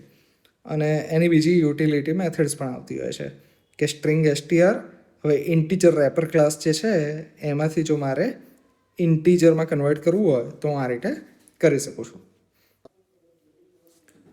સો the next question is write Java program. શોર્ટમાં વાંચી લઈએ આપણે, કે એક બેન્કિંગ એપ્લિકેશન બનાવવાની છે જેમાં યુઝર ડિપોઝિટ કરે 25,000 અને પછી 20,000 અને 4,000 એ વિડ્રો કરવાના ચાલુ કરે, અને છેલ્લે જ્યારે વિડ્રો કરતો જાય તો not sufficient fund when user withdraws ₹2,000 thereafter. શોર્ટમાં 25,000 ડિપોઝિટ કરે, પછી 20,000 વિડ્રો કરશે, 4,000 વિથડ્રો કરશે ત્યાં સુધી બરાબર છે, બરાબર. 20,000 વિથડ્રો કર્યા એટલે 5,000 બેલેન્સ રહ્યું, એમાંથી 4,000 વિથડ્રો કર્યા એટલે 1,000 બેલેન્સ રહ્યું. બટ એના પછી 2,000 જ્યારે વિથડ્રો કરવાનો ટ્રાય કરે, બેલેન્સ કરતાં વધારે વિથડ્રો કરવાનો ટ્રાય કરે છે, તો નોટ સફિશિયન્ટ ફંડ, આવું એક્સેપ્શન લખાયેલું આવું જોઈએ, રાઈટ. આ ટાઈપનો તમારે એક પ્રોગ્રામ બનાવવાનો છે. હવે આમાં તમારે કસ્ટમ એક્સેપ્શન બનાવવું પડશે અને એને ટ્રાય કેચની મદદથી તમારે કરવું પડશે. તો સૌથી પહેલાં આપણે એક ક્લાસ બનાવીશું ઇનસફિશિયન્ટ ફંડ એક્સેપ્શન, જે એક્સેપ્શન કરીને જે મેઇન ક્લાસ છે એને એક્સટેન્ડ કરશે અને એની મદદથી આવું આપણે કસ્ટમ એક્સેપ્શન બનાવીશું. હવે આ એક એક્સેપ્શન કીધું, આ રીતે કોઈ પણ એક્સેપ્શન તમને કીધું હોય તો અહીંયા નામ તમારે બદલવાનું, બટ આ વસ્તુ સેમ રહેશે કે class these and that exception extends exception. હવે એની અંદર એક્સેપ્શન જે છે એની આપણે મેથડ બનાવીશું કે પબ્લિક ઇનસફિશિયન્ટ ફંડ એક્સેપ્શન, જે ઇનપુટમાં લેશે મેસેજ, અને આ મેસેજ ક્યાંથી આવશે કે જે બી કંઈ મેસેજ પાસ થવા હોય, બરાબર. હવે એ મેસેજ સિમ્પલી શું કરશે, સુપર મતલબ આ એક્સેપ્શનની અંદર જે મેથડ આપેલી છે એ વાળું ડાયરેક્ટલી એ કોલ કરી દેશે, સિમ્પલ. તો આ રીતે એક એક્સેપ્શન ડિફાઇન કર્યું. હવે બેંક એકાઉન્ટ કરીને એક ક્લાસ બનાવીએ છીએ, જે ક્લાસ કંઈક અહીંયા સુધી ચાલે છે, રાઈટ. શોર્ટમાં 3 ક્લાસીસ છે જો તમે જુઓ તો. એક છે ઇનસફિશિયન્ટ ફંડ એક્સેપ્શન, એ એક્સેપ્શન માટેનો ક્લાસ છે. એક બેંક એકાઉન્ટ માટેનો ક્લાસ છે, અને થર્ડ જે ક્લાસ છે એ બેન્કિંગ એપ્લિકેશન, જે આખું વિથડ્રો અને ડિપોઝિટવાળું જે આખું મેઇન છે, આપણો મેઇન ક્લાસ પબ્લિક ક્લાસ આ છે. અહીંયા શું થાય છે એ જોઈ લઈએ, સમજી લઈએ, તો એક્ઝેક્ટલી અંદરનું બી ખબર પડી જશે કે મેઇનની અંદર એક એકાઉન્ટ કરીને આપણે ઓબ્જેક્ટ બનાવ્યો, જે બેંક એકાઉન્ટ ક્લાસનો હશે ઓબ્જેક્ટ. હવે ટ્રાય અને કેચ, આની વચ્ચે આપણે લખવાનું છે કે આટલું ટ્રાય કરવાનું. જો આ ટ્રાય કરવામાં કોઈ મિસ્ટેક આવે છે, બરાબર, કોઈ ભૂલ આવે છે, કોઈ એરર આવે છે, કોઈ એક્સેપ્શન આવે છે, જે કંઈ પણ તમે કહો, આમ તો પ્રોપર વર્ડ એક્સેપ્શન થાય, બસ સમજવા માટે મેં તમને કીધું. અને કયો એક્સેપ્શન, ઇનસફિશિયન્ટ ફંડ એક્સેપ્શન, આવું કંઈક આવે તો આટલું એક્ઝિક્યુટ કરવાનું, આ ટ્રાય કરવાનો, અને આવો જો એક્સેપ્શન આવે તો આ વસ્તુ કરવાની. શું ટ્રાય કરવાનું છે? સૌથી પહેલાં ડિપોઝિટ કરવાનું 25,000 અને પ્રિન્ટ કરી દેવાનું, બરાબર. હવે સિમ્પલ પ્રિન્ટ સ્ટેટમેન્ટ જે છે ઉપર આપણે જોઈશું તો એ તમને બતાવશે કે સિમ્પલી આપણે બ્લેન્ક પ્રિન્ટ કર્યું છે. પછી વિથડ્રો કરીશું 20,000, પછી વિથડ્રો કરીશું 4,000 અને વિથડ્રો કરીશું 2,000, બરાબર. હવે આ ઉપરના બધા જે છે એ પ્રોપરલી એક્ઝિક્યુટ થઈ જશે, ઉપરના જે છે એ પ્રોપરલી એક્ઝિક્યુટ થઈ જશે. પણ આ વાળું એક્ઝિક્યુટ કરવા જશો એટલે એરર આવશે. કેમ? કારણ કે પૈસા અંદર 1,000 છે અને 2,000 વિથડ્રો કરવા જાય છે. તો આ વખતે એક્સેપ્શન આવે તો આ બીજાની નીચેની જે લાઈન છે એ એક્ઝિક્યુટ થશે કે એક્સેપ્શન e.get મેસેજ, કે આ ટાઈપનો એક્સેપ્શન આખો જે લાંબુ લચક નીચે તમે જ્યારે ટર્મિનલમાં કોઈ પ્રોગ્રામ ક્રેશ થાય તો જે મેસેજ આવતો હોય એ મેસેજ અહીંયા આપી દેવાનો. જોડે જોડે એ લખવાનું કે available balance is rupees, account.get બેલેન્સની મદદથી તમારે બેલેન્સ કેટલું છે એ ડિસ્પ્લે કરી દેવાનું. એટલે આવો કંઈક તમે કસ્ટમ એક્સેપ્શન બનાવ્યો. જો તમે ન બનાવ્યો હોય તો યુઝરને ખબર ના પડે કે બેલેન્સ આટલું જ છે, રાઈટ. આ જે નીચેની લાઈન છે this is specific two this particular example, કે ઉપરનો આ મેસેજ છે એ તો આપણે પાસ કર્યો જ, બટ એડિશનલી આ જે સેકન્ડ લાઈન છે, રાઈટ, આ લાઈન જે છે એ સ્પેસિફિકલી ઇનસફિશિયન્ટ ફંડ એક્સેપ્શન છે, કે યુઝરને બેલેન્સ ખબર પડે એટલે એને ખ્યાલ આવે કે 2,000 હું વિથડ્રો કરવાનો ટ્રાય કરું છું પણ બેલેન્સ 1,000 જ છે, એટલે એરર આવી. હવે બેંક એકાઉન્ટની અંદર એક્ઝેક્ટલી શું કરેલું છે? હવે આ ક્લાસ જે છે એ સપ્લિમેન્ટરી ક્લાસ છે, કે સૌથી પહેલાં બેલેન્સ કરીને એક વેરિયેબલ લીધો, બેંક એકાઉન્ટ કરીને કન્સ્ટ્રક્ટર બનાવ્યો જેની અંદર ઇનિશિયલ બેલેન્સ જે છે એ સ્ટોર કરી દીધું. બે મેથડ છે, એક ડિપોઝિટ અને એક વિથડ્રો. ડિપોઝિટ કરવામાં તો સિમ્પલ છે, જે બી કંઈ અમાઉન્ટ ડિપોઝિટ કરતા હોય, ફોર એક્ઝામ્પલ અહીંયા આપણે કહીએ રીતે કે ડિપોઝિટ.25,000, એટલે અહીંયા જે કંઈ પણ પાસ થશે આ 25,000 આવશે અમાઉન્ટની અંદર, અને balance plus equal two amount, મતલબ બેલેન્સ જે કંઈ પણ હોય. જો બેલેન્સ 5,000 છે અને 25,000 નાખું તો બેલેન્સ થશે 30,000. જો બેલેન્સ 0 છે અને 25,000 નાખું છું તો બેલેન્સ થશે 25,000, રાઈટ. એક્ઝિસ્ટિંગ બેલેન્સમાં જે અમાઉન્ટ ડિપોઝિટ કરો છો એને એડ કરી દેવાની અને એ થઈ જશે મારું નવું બેલેન્સ. હવે system.out.println ડિપોઝિટેડ, આટલા અમાઉન્ટ ડિપોઝિટ કરી અને કરંટ બેલેન્સ આટલું થયું, એને પ્રિન્ટ કરી દેવાની. જ્યારે બી યુઝર ડિપોઝિટ કરે તો બેલેન્સ અપડેટ કરવાનું અને આવું કંઈક મેસેજ સ્ક્રીન ઉપર પ્રિન્ટ કરીને આપી દેવાના. રાઈટ, આ મેસેજીસ છે. હવે નેક્સ્ટ છે public void withdraw double amount. હવે વિથડ્રો કરતી વખતે આપણે એડિશનલ એક ચેક નાખવો પડશે, કારણ કે ડિપોઝિટમાં એવું કંઈ છે નહીં. હવે આ વિથડ્રો જે છે અહીંયા આગળ આપણે કશું નથી લખ્યું, પણ અહીંયા શું લખ્યું છે? Throws insufficient exception. જ્યારે વિથડ્રો કરવા જાઓ તો ઇટ ઇઝ પોસિબલ કે આવા એક્સેપ્શન થ્રો થઈ શકે. ક્યારે? If amount is greater then balance. મતલબ 1000 રૂપિયા છે અને 2000 વિથડ્રો કરવાનો ટ્રાય કરે છે, એ કેસમાં અથવા તો એવા કોઈ પણ કેસમાં 1000 રૂપિયા છે ને 1001 રૂપિયા વિથડ્રો કરવાનો ટ્રાય કરે છે, તો કરવાનું થ્રો ન્યૂ ઇનસફિશિયન્ટ ફંડ એક્સેપ્શન. અને મેસેજ કયો? નોટ સફિશિયન્ટ ફંડ, કે પૂરતા પૈસા નથી. સફિશિયન્ટ એટલે પૂરતા, રાઈટ? એટલા પૈસા નથી એ મેસેજ આપવાનો. અને આ કન્ડિશન જો ન હોય, મતલબ amount is greater then balance, મતલબ જેટલા રૂપિયા વિથડ્રો કરવા છે એ બેલેન્સ કરતાં વધારે નથી, મતલબ વિથડ્રો પોસિબલ છે.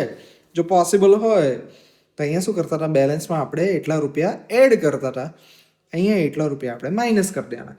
કે 25,000 છે અને 5,000 વિથડ્રો કરું છું હું, તો શું થશે? બેલેન્સ અપડેટ થઈને 25,000 માઇનસ 5 એટલે કે 20,000 થશે. અને પછી સ્ક્રીન ઉપર મેસેજ આપવાના, જેવી રીતે અહીંયા ડિપોઝિટેડનો મેસેજ આપતા એવી રીતે કે આટલા રૂપિયા વિથડ્રો કર્યા અને હવે બેલેન્સ આટલું રહ્યું. અને આ જે મેથડ છે એ સિમ્પલ છે કે બેલેન્સ જાણવું હોય તો ગેટ બેલેન્સ જે રિટર્ન કરશે બેલેન્સ કરીને વેરિયેબલને. તો આ જે છે એક બેન્કિંગ રિલેટેડ નોર્મલ આપણે એક ક્લાસ બનાવે છે, જેની અંદર એના રિલેટેડ બધી મેથડ્સ આપેલી છે. આ આપણો કસ્ટમ એક્સેપ્શન છે. અને નીચે આ જે ક્લાસ છે એ આપણે કઈ રીતે એક્ઝેક્ટલી એને યુઝ કરશું, બરાબર?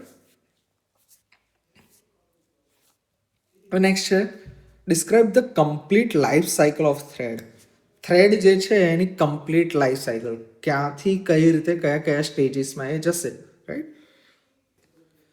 તો થ્રેડ લાઈફ સાયકલ અહીંયા ફ્લોચાર્ટ થ્રુ મસ્ત રીતે સમજાવેલી છે તમને, કે સૌથી પહેલાં જ્યારે બી નવો થ્રેડ આવે તે સૌથી પહેલાં કયા સ્ટેટમાં હશે? ન્યૂ સ્ટેટમાં. કે thread object created but not started, કે હજી નવો થ્રેડ છે, રાઈટ? પછી એની પર સ્ટાર્ટ કરીને મેથડ જે છે આપણે થ્રેડ ઉપર રન કરીએ એટલે એ થ્રેડ શું થશે? રનેબલ. રનેબલ મતલબ રન થઈ શકે. રનેબલ મતલબ આ થ્રેડને આપણે રન કરાવી શકીએ એમ છે. સૌથી પહેલાં ન્યૂ થ્રેડ એને સ્ટાર્ટ કરશું એટલે રનેબલ થશે. Thread ready to run waiting for CPU, મતલબ થ્રેડ તૈયાર છે, સીપીયુ મળશે તો એ રન થવા લાગશે. હવે રનેબલ સ્ટેટમાં હોય ત્યાંથી રનિંગ એટલે કે સીપીયુમાં ક્યારે આવે? જ્યારે એને સીપીયુ અવેલેબલ થાય ત્યારે. કે રનેબલ સ્ટેટ મતલબ એવો થ્રેડ જે રન થવા માટે તૈયાર છે, એને જો સીપીયુ મળશે તો એ રન થતો થઈ જશે. હવે પાછો એ રનેબલ ક્યારે થઈ શકે? જ્યારે એને અલોટ કરેલો ટાઈમ જે છે એ સ્લાઇસ અથવા એને અલોટ કરેલું કામ પતી જાય અને નેક્સ્ટ બીજું કામ જે છે એ આવે ત્યાં સુધી જો એ રાહ જોવાની હોય તો એ પાછો એ રનિંગમાંથી રનેબલ થઈ જાય, રાઈટ? હવે નેક્સ્ટ આવે રનિંગ થ્રેડ કરન્ટલી એક્ઝિક્યુટિંગ, મતલબ કરન્ટલી તમારા પીસીના સીપીયુની અંદર હાલ એ થ્રેડ ચાલી રહ્યો છે. રનિંગ સ્ટેટમાંથી હવે નેક્સ્ટ થશે બે વસ્તુ, બ્લોક્ડ અને ડેડ. તો બ્લોક્ડ ક્યારે આવશે? Thread waiting for resource or condition. કામ કરતાં ફોર એક્ઝામ્પલ એને એવું કંઈક કામ આપ્યું કે એક્સટર્નલ હાર્ડ ડિસ્કમાંથી આ વસ્તુ લેવાની અને ઇન્ટરનલ હાર્ડ ડિસ્કમાં મૂકવાની. પણ એક્સટર્નલ હાર્ડ ડિસ્ક જે છે એની ફાઇલ સિસ્ટમ એક્સેસ નહીં થઈ રહી. કોઈ કે પેન ડ્રાઈવ કાઢી નાખી છે તો હાર્ડ ડિસ્ક કાઢી નાખી છે, તેને એક્સેસ નહીં થાય, તો એ રિસોર્સનો વેઇટ કરશે. તો એ સ્ટેટ જે છે વેઇટ અથવા સ્લીપ અથવા ઇનપુટ આઉટપુટની રાહ જોવે, એ વખતે બ્લોક સ્ટેટમાં હશે. મતલબ એને સ્ટાર્ટ કરેલું છે, રનિંગ સ્ટેટમાં છે, પણ હવે એ રાહ જોવે છે, રાઈટ? નેક્સ્ટ પછી આ રનિંગ સ્ટેટમાંથી એક તો બ્લોક્ડ હોઈ શકે, બીજું શું હોય કે થ્રેડ એક્ઝિક્યુશન કમ્પ્લીટેડ, મતલબ રનિંગ કર્યું એને જેટલું કામ આપ્યું હતું કે આટલી ફાઇલ્સ કોપી કરવાની, એટલી ફાઇલ્સ કોપી થઈ ગઈ, તો એ થ્રેડ ડેડ થઈ જશે એન્ડ દેટ્સ ઇટ. ન્યૂ રનેબલમાંથી સીપીયુ મળશે તો રનિંગમાંથી જો એનો ટાઈમ એક્સપાયર થશે તો વન્સ અગેન રનેબલ, ત્યાંથી ફરી સીપીયુ મળે તો અહીંયા થશે. વચ્ચે કંઈક જગ્યાએ અટવાયો તો વેઇટ કે સ્લીપ તો બ્લોકમાંથી પાછું નોટિફાય ટાઈમ આઉટ કે આઈઓ કમ્પ્લીટ જો આવે તો પાછું રનેબલ થઈ શકે. અને બીજું રનિંગમાંથી જો સક્સેસફુલી બધું કામ પતાવી દે તો છેલ્લે ડેડ, રાઈટ. ન્યૂથી લઈને આટલા અલગ અલગ સ્ટેજીસ આવે. ટોટલ 5 છે: ન્યૂ, રનેબલ, રનિંગ, બ્લોક્ડ અને ડેડ. ટ્રાન્ઝિશન અહીંયા તમને અલગ અલગ એક્સપ્લેન કરેલી છે, જે ડાયાગ્રામમાં પરફેક્ટલી એક્સપ્લેન થાય છે. જો ડાયાગ્રામ પરફેક્ટલી યાદ રાખશો તો વાંધો નહીં આવે. હવે નેક્સ્ટ છે list access specifiers and describe their purpose in Java. Access specifier, access modifier, આ બંને રીતે આપણે ઓળખતા હોઈએ છીએ, જેની અંદર આપણી પાસે મેઇનલી 4 છે: પ્રાઇવેટ, ડિફોલ્ટ, પ્રોટેક્ટેડ અને પબ્લિક. હવે એમાં એકદમ રિવર્સ કેસીસ જે છે, 4 અલગ અલગ કેટેગરીના એક્સેસ હોઈ શકે. કે સેમ ક્લાસની અંદર એક્સેસ થાય, સેમ પેકેજની અંદર. પેકેજ આપણે આગળ જોયો હમણાં કે એક ફાઇલ બનાવીએ અને એ ફાઇલ જે છે આની અંદર આપણે જે કંઈ પણ ક્લાસીસ લખીએ એ બધા સેમ પેકેજમાં આવી જાય. Same class, same package. એ ક્લાસના સબ ક્લાસીસ અથવા તો બીજા પેકેજીસ ક્યાં ક્યાં એક્સેસ થઈ શકે? તો સૌથી ઓપન છે પબ્લિક. અહીંયા, અહીંયા, અહીંયા અને અહીંયા. Same class, same package, sub class, other package, in short ગમે ત્યાંથી એક્સેસ કરી શકાય, મતલબ પબ્લિક. એનાથી એક્ઝેક્ટ ઉલટું એટલે પ્રાઇવેટ. પ્રાઇવેટ જે છે કોઈ બી મેથડ કે એટ્રીબ્યુટ કે વેરિયેબલ, એ ક્યારે પ્રાઇવેટ કહેવાય? જ્યારે ખાલી અને ખાલી જે તે ક્લાસથી જ આપણે એક્સેસ કરી શકીએ. એ ક્લાસ સિવાયના બીજા ક્લાસીસ જે સેમ પેકેજમાં હોય ત્યાંથી પણ નહીં, એના સબ ક્લાસીસમાંથી પણ નહીં, બીજા પેકેજીસમાંથી પણ નહીં, ક્યાંયથી પણ નહીં, ખાલી અને ખાલી એના ક્લાસીસમાંથી. હવે પ્રાઇવેટ કરતાં એક લેવલ ઓપન, મતલબ પબ્લિક એટલે બધું બરાબર એકદમ ઓપન કે ગમે તે યુઝ કરે વાંધો નહીં. પ્રાઇવેટ કરતાં એક લેવલ એડ કરીએ કે સેમ ક્લાસ તો ખરી, પણ હું જે પેકેજમાં છું, મતલબ ક્લાસ જે પેકેજમાં છે એ સિવાયના બીજા જે પેકેજીસ છે એની અંદર બી જો યુઝ થાય તો એ થઈ ગયો ડિફોલ્ટ. એટલે જાવાની અંદર કોઈ બી એક ક્લાસ કે મેથડ કે જેની આગળ ફોર એક્ઝામ્પલ અહીંયા કોઈ કોડ આપેલો હોય, ફોર એક્ઝામ્પલ આ જે છે ડબલ બેલેન્સ, આની આગળ જો પ્રાઇવેટ ના લગાવ્યું હોય તો એ બેલેન્સ બાય ડિફોલ્ટ શું થઈ જાય કે આ જે ક્લાસ છે એમાં પણ યુઝ થશે અને આ જે ક્લાસ જે પેકેજમાં યુઝ કર્યો છે એ પેકેજમાં પણ યુઝ થઈ શકે. આગળ કંઈ જ ના લગાવો મતલબ ડિફોલ્ટ. એનાથી એક લેવલ ઉપર આવે અને પબ્લિકથી થોડું નીચે એ હોય પ્રોટેક્ટેડ, કે સેમ ક્લાસમાં, સેમ પેકેજમાં એઝ વેલ એઝ સબ ક્લાસીસમાં પણ એક્સેસ થઈ શકે.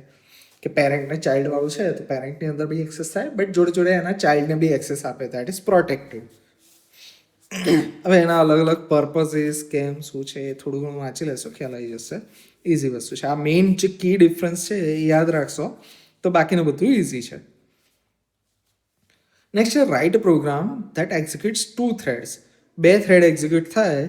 થ્રેડ 1 જે છે એવરી 1000 મિલીસેકન્ડ્સ ઉપર ડિસ્પ્લે કરે અને થ્રેડ 2 જે છે એવરી 2000 મિલીસેકન્ડ્સ ઉપર ડિસ્પ્લે કરે. Create threads by extending the thread class. હવે થ્રેડ બનાવવાના આપણી પાસે અમુક રસ્તાઓ છે જેમાંથી થ્રેડ ક્લાસને એક્સટેન્ડ કરીને થ્રેડ બનાવવાનો એવું તમને કીધેલું છે. હવે અહીંયા કોડ તમે જો જોશો તો ડુપ્લિકેટેડ કોડ જેવો લાગશે. એક્ઝેક્ટ સેમ લાઇન્સ તમારે 2 વાર કરવાની છે વિથ અ માઇનર ચેન્જ. જો જોતા જાઓ તો તમને ચેન્જ ક્યાં દેખાય છે? 2 જગ્યાએ ચેન્જ દેખાશે. એક દેખાશે અહીંયા, રાઈટ, અને એક દેખાશે અહીંયા. જે તમને આપ્યું છે એ પ્રમાણે તમારે ત્યાં એટલો ચેન્જ કરવાનો છે. 1000 માટે 1000, 2000 માટે 2000, બરાબર આટલો ચેન્જ કરવાનો છે. હવે એક સિંગલ આપણે અહીંયા જોઈ લઈએ તો બીજો બ્લોક ઓટોમેટિકલી ખબર પડી જશે. જ્યારે બી નવો થ્રેડ બનાવવો હોય તે થ્રેડ તમે હંમેશા થ્રેડ ક્લાસને એક્સટેન્ડ કરીને બનાવશો. અહીંયા પણ એવું ક્વેશ્ચનમાં કીધેલું છે એક્સટેન્ડિંગ ધ થ્રેડ ક્લાસ, કે class thread 1 extend thread, class thread 2 extend thread. એની અંદર રન કરીને મેથડ આવે, બરાબર. આ મેથડ સ્પેસિફિકલી થ્રેડ માટે છે, જે તમારે નામ યાદ રાખવાનું છે કે રન કરીને જે મેથડ છે એ હંમેશા થ્રેડ માટે યુઝ થાય. કે ટ્રાય અને કેચ એની અંદર. હવે રન મેથડ જે છે એની અંદર શું કરવાનું કે આટલું ટ્રાય કરવાનું. જો કોઈ ઇશ્યુ ના આવે તો ઠીક છે, જો ઇશ્યુ આવે તો આ જે છે અહીંયા લખેલું છે એ કરવાનું. શું ટ્રાય કરવાનું છે? i ઇઝ ઇક્વલ્સ ટુ 1 થી લઈને 1 થી લઈને 10 સુધી સ્ટાર્ટ કરવાનું અને પ્રિન્ટ કરવાનું કે થ્રેડ 1ના કાઉન્ટ જે છે એ આટલા થયા અને થ્રેડને પછી 1000 મિલીસેકન્ડ માટે સ્લીપ કરી દેવાનું અને એટલું પતી જાય પછી આપણું કામ પૂરું. બટ આ કરવામાં જો એને ઇશ્યુ આવે તો થ્રેડ 1 ઇન્ટરપ્ટેડ, અને શું મેસેજ આવ્યો એ બી એને પ્રિન્ટ કરવાનું કે કયા કારણથી એને ઇન્ટરપ્ટ કરવામાં આવ્યું. સિમિલરલી અહીંયા કરવાનું છે 2000 મિલિસેકન્ડ માટે, રાઈટ? જો બે અલગ અલગ થ્રેડ આપણે સીપીયુ પર રન કરાવવા હોય તો આપણે કઈ રીતે કરશું કે એક ક્લાસ બનાવીએ છીએ આપણે પબ્લિક, જેની અંદર મેઇન ફંક્શન. હવે thread T1 is equals to new thread 1, જે ઉપર થ્રેડ 1 કરીને આપણે ક્લાસ બનાવ્યો અને થ્રેડ 2 કરીને ક્લાસ બનાવ્યો, એ બંને થ્રેડના આપણે T1 અને T2 કરીને ઓબ્જેક્ટ બનાવીશું. અને અહીંયા આપણે લખીશું કે સ્ટાર્ટિંગ બોથ ધ થ્રેડ્સ. તો થ્રેડ સ્ટાર્ટ કરવા માટેની મેથડ છે સ્ટાર્ટ. સિમ્પલી આપણે જે તે ઓબ્જેક્ટ છે એની પર સ્ટાર્ટ કરીને મેથડ લખશું એટલે થ્રેડ સ્ટાર્ટ થઈ જશે. પછી weight for both the thread to complete. આ જોઈન મેથડ જે છે અહીંયા તમને આપેલો છે. જોઈન મેથડ શું કરશે? Waits for the thread completion. કે આ મેથડ છે જ્યાં સુધી એ થ્રેડ કમ્પ્લીટ નહીં થાય ત્યાં સુધી અહીંયા રાહ જોશે. જો એની અંદર કોઈ એક્સેપ્શન આવે છે કે મેઇન થ્રેડ ઇન્ટરપ્ટેડ અને મેસેજ લખવાનો, એમ રીતે આ થ્રેડ કમ્પ્લીટ થવાની રાહ જોઈશે. જો કોઈ ઇન્ટરપ્ટ આવશે તો અહીંયા એનો મેસેજ લખી દેવાનો. સિમ્પલ ટ્રાય કેચની અંદર આપણે જોઈન કરશું અને એની બહાર આપણે સ્ટાર્ટ કરશું. શોર્ટમાં સ્ટાર્ટ કરવાનો, પતે એની રાહ જોવાની જોઈનની મદદથી, અને ધેટ્સ ઇટ. જો એરર આવે તો આપણે એરરને અહીંયા પ્રિન્ટ કરાવવાની છે. અને જો કોઈ એરર ના આવે, આખો બ્લોક પતી ગયો, તો શું લખવાનું? Both the threads completed execution. That's it. અને અહીંયા અલગ અલગ જે મેથડ છે એ લખેલી છે કે run method contains thread execution code. કે જ્યારે બી આપણે રન મેથડ જે છે એની અંદર શું લખશું કે આ થ્રેડ જ્યારે રન થાય તો શું કામ કરવાનું, આ થ્રેડ જ્યારે રન થાય તો શું કામ કરવાનું, જે તે થ્રેડ રન થાય ત્યારે શું કામ કરવાનું, એ આપણે રન મેથડમાં લખશું. સ્લીપની મદદથી એ થ્રેડને આપણે પોઝ કરીશું, સ્ટાર્ટની મદદથી સ્ટાર્ટ કરીશું, જોઈનની મદદથી થ્રેડ કમ્પ્લીટ થયો કે નહીં એની આપણે રાહ જોઈશું. હવે નેક્સ્ટ છે what is stream class and how are the stream classes classified. Stream જે છે મતલબ ઝરણું, મતલબ કોઈ એવી વસ્તુ જે કન્ટિન્યુઅસલી આવ્યા કરતી હોય એના માટે આપણે સ્ટ્રીમ જે છે એનો યુઝ કરતા હોય. તો સ્ટ્રીમ ક્લાસ શું છે એની ડેફિનેશન જોઈ લઈએ. What is stream class? આના આન્સર માટે કે stream classes in Java provide a way to handle input and output operations. they represent flow of data, right? અહીંયા આ જે કીવર્ડ છે એની પર ખાસ ભાર મૂકવાનો છે કે ફ્લો ઓફ ડેટા. આ જે ફ્લો ઓફ ડેટા છે એની ઉપર આપણે ખાસ ધ્યાન રાખશું. From source to destination, right? Source to destination data flow થાય છે એના ઉપર આપણે ધ્યાન રાખશું. સ્ટ્રીમના ક્લાસિફિકેશન કઈ રીતે થાય છે? સ્ટ્રીમ ક્લાસીસ ઇનપુટ માટેના હોઈ શકે, આઉટપુટ માટેના હોઈ શકે, જેમાં બાઇટ સ્ટ્રીમ હોઈ શકે, કેરેક્ટર સ્ટ્રીમ હોઈ શકે. મતલબ એક એક કેરેક્ટર કરીને ડેટા આવ્યા કરે, અથવા બાઇટ્સના ફોર્મેટમાં, એટલે કે આખું પેકેટ બની જાય, બરાબર? બાઇટ એટલે કેટલું થાય? 8 બીટ, કે 8 બીટનું ગ્રુપ આવે, અથવા એક એક સિંગલ કેરેક્ટર્સ આવે. જો બાઇટ હોય તો એના માટે આપણે ઇનપુટ સ્ટ્રીમ આવશે અને કેરેક્ટર માટે રીડર આવશે. અહીંયા આઉટપુટ સ્ટ્રીમ અને writer. Reader, writer, input stream અને આઉટપુટ સ્ટ્રીમ. અહીંયા સ્ટ્રીમના ટાઈપ્સ, એના પર્પઝ અને એક્ઝામ્પલ ક્લાસીસ, કે આ ક્લાસીસ જાવાની અંદર રેડીમેડ બનીને આપેલા છે જે તમે યુઝ કરી શકો. ઇનપુટ્સ એના માટે આવે રીડ બાઇટ કરવા માટે, આઉટપુટ રાઇટ બાઇટ કરવા માટે. એક્ઝામ્પલ ક્લાસીસ છે file input stream, buffered input stream, file output stream, buffered output stream. Buffered એટલે એવી વસ્તુ કે આપણે જે બી કંઈ આવતું જાય એને પહેલાં એક જગ્યાએ સ્ટોર કરશું, પછી આખું કલેક્ટ કરીને આગળ જવા દઈશું. કે વિડીયો જ્યારે આપણે યુટ્યુબમાં બફરિંગ એવું તમે વર્ડ કોઈ વાર સાંભળ્યો, મતલબ યુટ્યુબ જ્યારે સર્વર ઉપરથી આપણે વિડીયો જોઈએ મોબાઈલમાં, તે લાઈને વિડીયો એડવાન્સમાં મૂકી રાખશે, બફર કરી રાખશે, જેથી ઇન્ટરનેટ જે ફ્લક્ચ્યુએટ થતું રહે, કોઈ વાર સ્પીડ ઓછી થાય તો બી આપણને ખ્યાલ ના આવે, કારણ કે આપણે એડવાન્સમાં 10 સેકન્ડ, 20 સેકન્ડ કે 1 મિનિટનો વિડીયો બફર કરી રાખે છે. મતલબ આપણી પાસે સ્ટોરેજ છે. આ બફર ટર્મ જે છે એ કોમનલી આપણે એવી રીતે કહી શકીએ કે આપણે કોલ્ડ સ્ટોરેજીસની અંદર 12 માસ જ્યારે પ્રોડક્શન વધારે થયું હોય ખેતીમાંથી, બરાબર, કે બટાકા વધારે પાક્યા હોય, 12 માસ એને ચલાવવા છે, તો આપણે શું કરશું? બફર સ્ટોરેજીસ, કોલ્ડ સ્ટોરેજીસની અંદર મૂકી દઈશું. તો જ્યારે જરૂર હોય એટલું આપણે કન્ઝ્યુમ કરી શકીએ. તો નોર્મલ અને બફર્ડમાં એટલો ફરક કે બફર્ડમાં આપણે ક્યાંક સ્ટોર કરી અને પછી કન્ઝ્યુમ કરશું. રીડર તો રીડ કેરેક્ટર, એમાં ફાઇલ રીડર અને બફર્ડ રીડર, ફાઇલ રાઇટર અને બફર્ડ. શોર્ટમાં દરેકના નોર્મલ આવે છે અને બફર્ડ આવે છે, આ બે ફરક છે. હવે નેક્સ્ટ છે illustrate purpose of method overriding with example. હવે ઓવરરાઇડિંગ આપણે ઓલરેડી જોઈ ચૂક્યા છીએ, બટ અહીંયા સેમ ક્વેશ્ચન થોડોક અલગ રીતે પૂછ્યો છે કે એનો પર્પઝ શું છે. બટ વન્સ અગેન ઉપર જે સેમ કોડ હતો એને બી તમે એક્સપ્લેન કરી દો તો ચાલે, અને અહીંયા જે છે ઓલમોસ્ટ સેમ જેવો કોડ આપ્યો હશે એને બી આપણે એક્સપ્લેન કરી દઈએ તો ચાલે. એકવાર આ કોડ જોઈ લઈએ. શેપ ક્લાસ એની અંદર ડ્રો અને એરિયા કરીને બે મેથડ છે. ડ્રો મેથડ ખાલી લખે છે કે ડ્રોઈંગ એ જેનેરિક શેપ, અને એરિયા જે છે રિટર્ન કરે છે 0. હવે જ્યારે શેપ જે છે મતલબ આપણને ખબર જ નથી કયો શેપ છે, તો આવો આપણે જેનેરિક મેસેજ આપશું. બટ હવે આપણે સર્કલ એક્સટેન્ડ શેપમાંથી આપણે સર્કલ કરીને એક સબ ક્લાસ બનાવ્યો, રાઈટ. હવે એ સબ ક્લાસ જે છે એની અંદર ઉપરની જે મેથડ છે એને આપણે ફાઇન ટ્યુન કરી શકીએ કે રીડિફાઇન કરી શકીએ.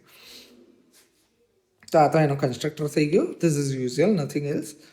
ઓવરરાઇડ કીવર્ડ વાપરવાનો, અને ઉપર જે અહીંયા ડ્રો મેથડ આપી હતી કે ડ્રોઈંગ એ જેનેરિક શેપ આવું લખતું હતું, એની જગ્યાએ હવે ડ્રો મેથડમાં આપણે શું લખશું કે drawing a circle with radius, અને જે ઇનપુટમાં રેડિયસ આપી હોય એ, રાઈટ. સર્કલ બનાવતી વખતે સેમ રીતે એરિયા જે છે એને પણ ઓવરરાઇડ કરશું, અને એરિયાનું ફોર્મ્યુલા 3.44.r.r બરાબર, 3πr² પ્રમાણે આ ફોર્મ્યુલા આવી ગયું. આ એક થઈ ગયો આપણો સર્કલ જે શેપની મદદથી થયો. બટ આપણે સેમ રીતે બીજો એક ક્લાસ એક્સટેન્ડ કરીને બનાવીએ છીએ રેક્ટેંગલ. રેક્ટેંગલમાં બે ઇનપુટ આવશે, લેન્થ અને વિડ્થ. આ કન્સ્ટ્રક્ટર થઈ ગયો. હવે નેક્સ્ટ આવશે ઓવરરાઇડ. ડ્રો જે છે તો ડ્રોઈંગ રેક્ટેંગલ અને એરિયા લેન્થ સ્ટાર્ટ વેટ, બરાબર. આ રીતે આપણે કરી શકીએ છીએ. હવે ઓવરરાઇડિંગ ડેમો મેઇન ફંક્શન આવી ગયું. મેઇન ફંક્શનની અંદર શું કર્યું આપણે, શેપ્સ કરીને એક વેરિયેબલ લીધો જેની અંદર આપણે શું કર્યું, એરે બનાવ્યો, જેમાં ફર્સ્ટ જે ઓબ્જેક્ટ છે એ કયો આવશે, સર્કલ, અને સેકન્ડ જે છે એ રેક્ટેંગલ. એક જે ઓબ્જેક્ટ આવશે પહેલો એ કયો આવશે, સર્કલ ક્લાસનો, અને બીજો જે ઓબ્જેક્ટ આવશે એ રેક્ટેંગલ ક્લાસનો આવશે. અને circle with radius 5, rectangle with length 4 અને વિડ્થ 6. હવે ફોર લૂપ ફેરવીશું કે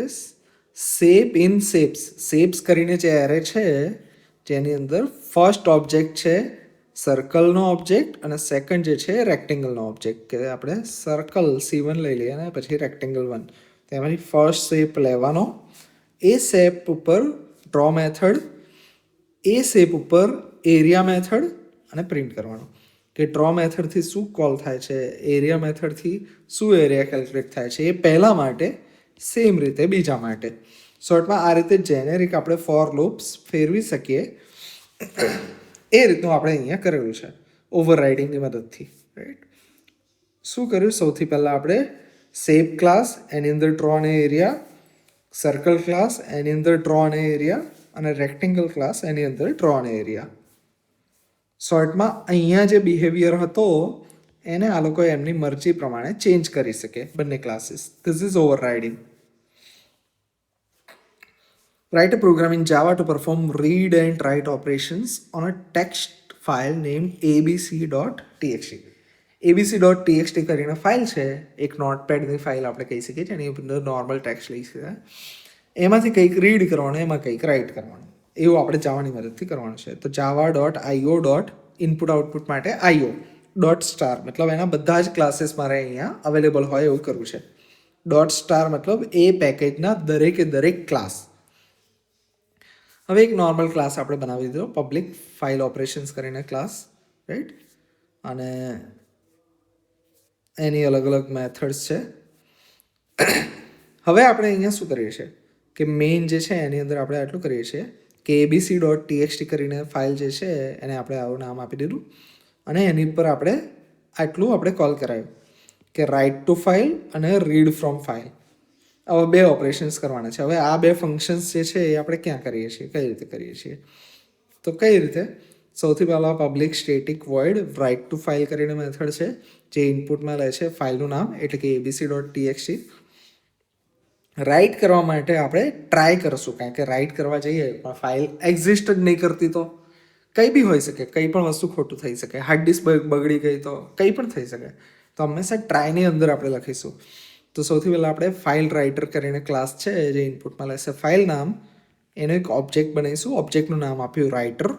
હવે રાઇટર જે છે એ ઓબ્જેક્ટનું નામ તમારે અહીંયા રાઇટર આપ્યું, હું ફોર એક્ઝામ્પલ ડબલ્યુ આપી દઉં કે પછી WR આપી દઉં, કોઈ પણ આપી શકું જે મિનિંગફુલ હોઈ શકે. આપણે રાઇટર આપ્યું જેથી મિનિંગ રહે. Writer dot write write write write જે કંઈ પણ રાઇટ કરવું હોય એ આખા સેન્ટેન્સીસ લખો તમે. બટ ધીસ ઇઝ ઇમ્પોર્ટન્ટ, જેટલું કામ પતી જાય you need to close it, right. તમારે અહીંયા એને ક્લોઝ કરવું પડશે. અને ક્લોઝ કર્યા પછી રિટર્ન ટુ ફાઇલ આવો કંઈક મેસેજ આપ્યો. જો આ કરવામાં ટ્રાય કર્યું બધું ઓકે છે, then it is well and good. But જો એરર આવી તો આ વાળો બ્લોક એક્ઝિક્યુટ થશે અને શું કહેશે, એરર રાઇટિંગ ટુ ફાઇલ, કે ફાઇલ રાઇટ કરવામાં કંઈક એરર આવી અને શું છે એનો મેસેજ આપણે આપી દેવાનો, જે બી એરર મેસેજ આવે. સિમિલર વેમાં રીડ ફ્રોમ ફાઇલ કરીને એક આપણે ફંક્શન બનાવીએ છીએ, જેમાં વન સેકન્ડ જેવી રીતે અહીંયા ઉપર શું હતું, ફાઇલ રાઇટર કરીને ક્લાસ હતો. હવે આ ક્લાસ ક્યાંથી આવ્યો, ફાઇલ રાઇટર ક્લાસ java.io.star, બરાબર, આમાંથી આવ્યો. એ ક્લાસ આપણે ક્યાંય બનાવ્યો નથી, એને સીધો યુઝ કર્યો છે. તો સેમ રીતે ફાઇલ રીડર કરીને ક્લાસ આવ્યો. હવે એની અંદર આપણે શું કરીએ છીએ, બફર્ડ રીડર કરીને ફાઇલ રીડરનો ક્લાસ બનાવ્યો રીડર, અને એ રીડર ઓબ્જેક્ટ બફર્ડ રીડર ક્લાસમાં આપણે ઇનપુટ પાસ કરીશું અને બફર્ડ રીડર કરીને આપણે એક ઓબ્જેક્ટ બનાવ્યો. હવે બનાવ્યા પછી reading from file line number 1, પછી while line is equals to buffered reader dot read line is equals to null, મતલબ જ્યાં સુધી આપણને છેલ્લી લાઇન રીડ કરતા ગયા, છેલ્લી લાઇન આવે એ આવશે નલ, કે હવે લાઇન પૂરી થઈ ગઈ. જ્યાં સુધી નલ ના આવે ત્યાં સુધી line number 1 is this, line number 1 is this, one by one એક લાઇનને રીડ કરશું અને એને આની અંદર આપણે સ્ટોર કરાવીશું, રાઈટ. અને એટલું થઈ જાય પછી આપણું કામ પતે એટલે બંને જે ઓબ્જેક્ટ છે એને આપણે સ્ટ્રીમ ઓબ્જેક્ટને હંમેશા ક્લોઝ કરવા પડે. આ બધા સ્ટ્રીમ ઓબ્જેક્ટ છે, ક્લોઝ કરી દીધા. અને જો કોઈક જગ્યાએ એરર આવી તો file not found, error reading file, આવા જે તે મેસેજ આપણે કરી શકીએ છીએ. હવે એનો જ ઓલ્ટરનેટ જે છે એ ટ્રાય રિસોર્સની મદદથી કોડ આપેલો છે, બટ બેમાંથી એક તમે કરી લેશો તો ચાલી જશે. તો આને આપણે સ્કીપ કરીએ છીએ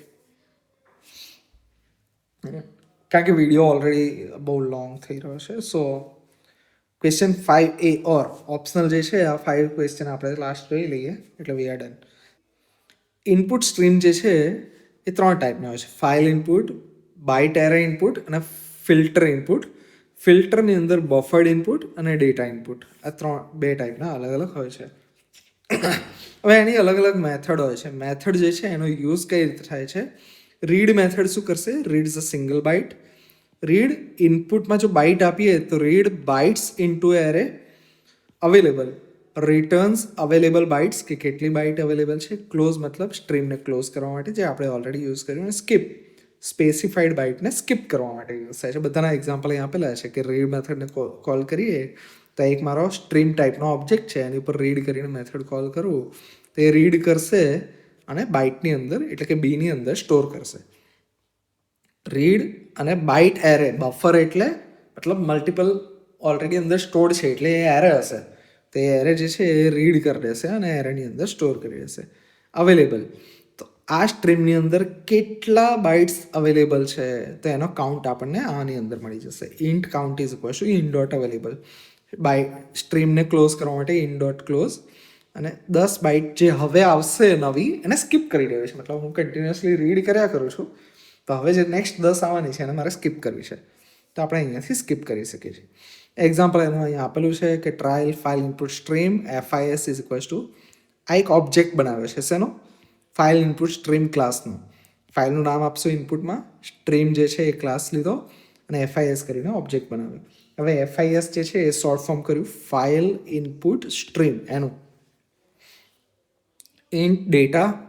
હવે જ્યાં સુધી data is equals two FIS dot read, આ ઓબ્જેક્ટની રીડ મેથડથી આપણે રીડ કરશું, બરાબર, આ મેથડથી રીડ કરશું અને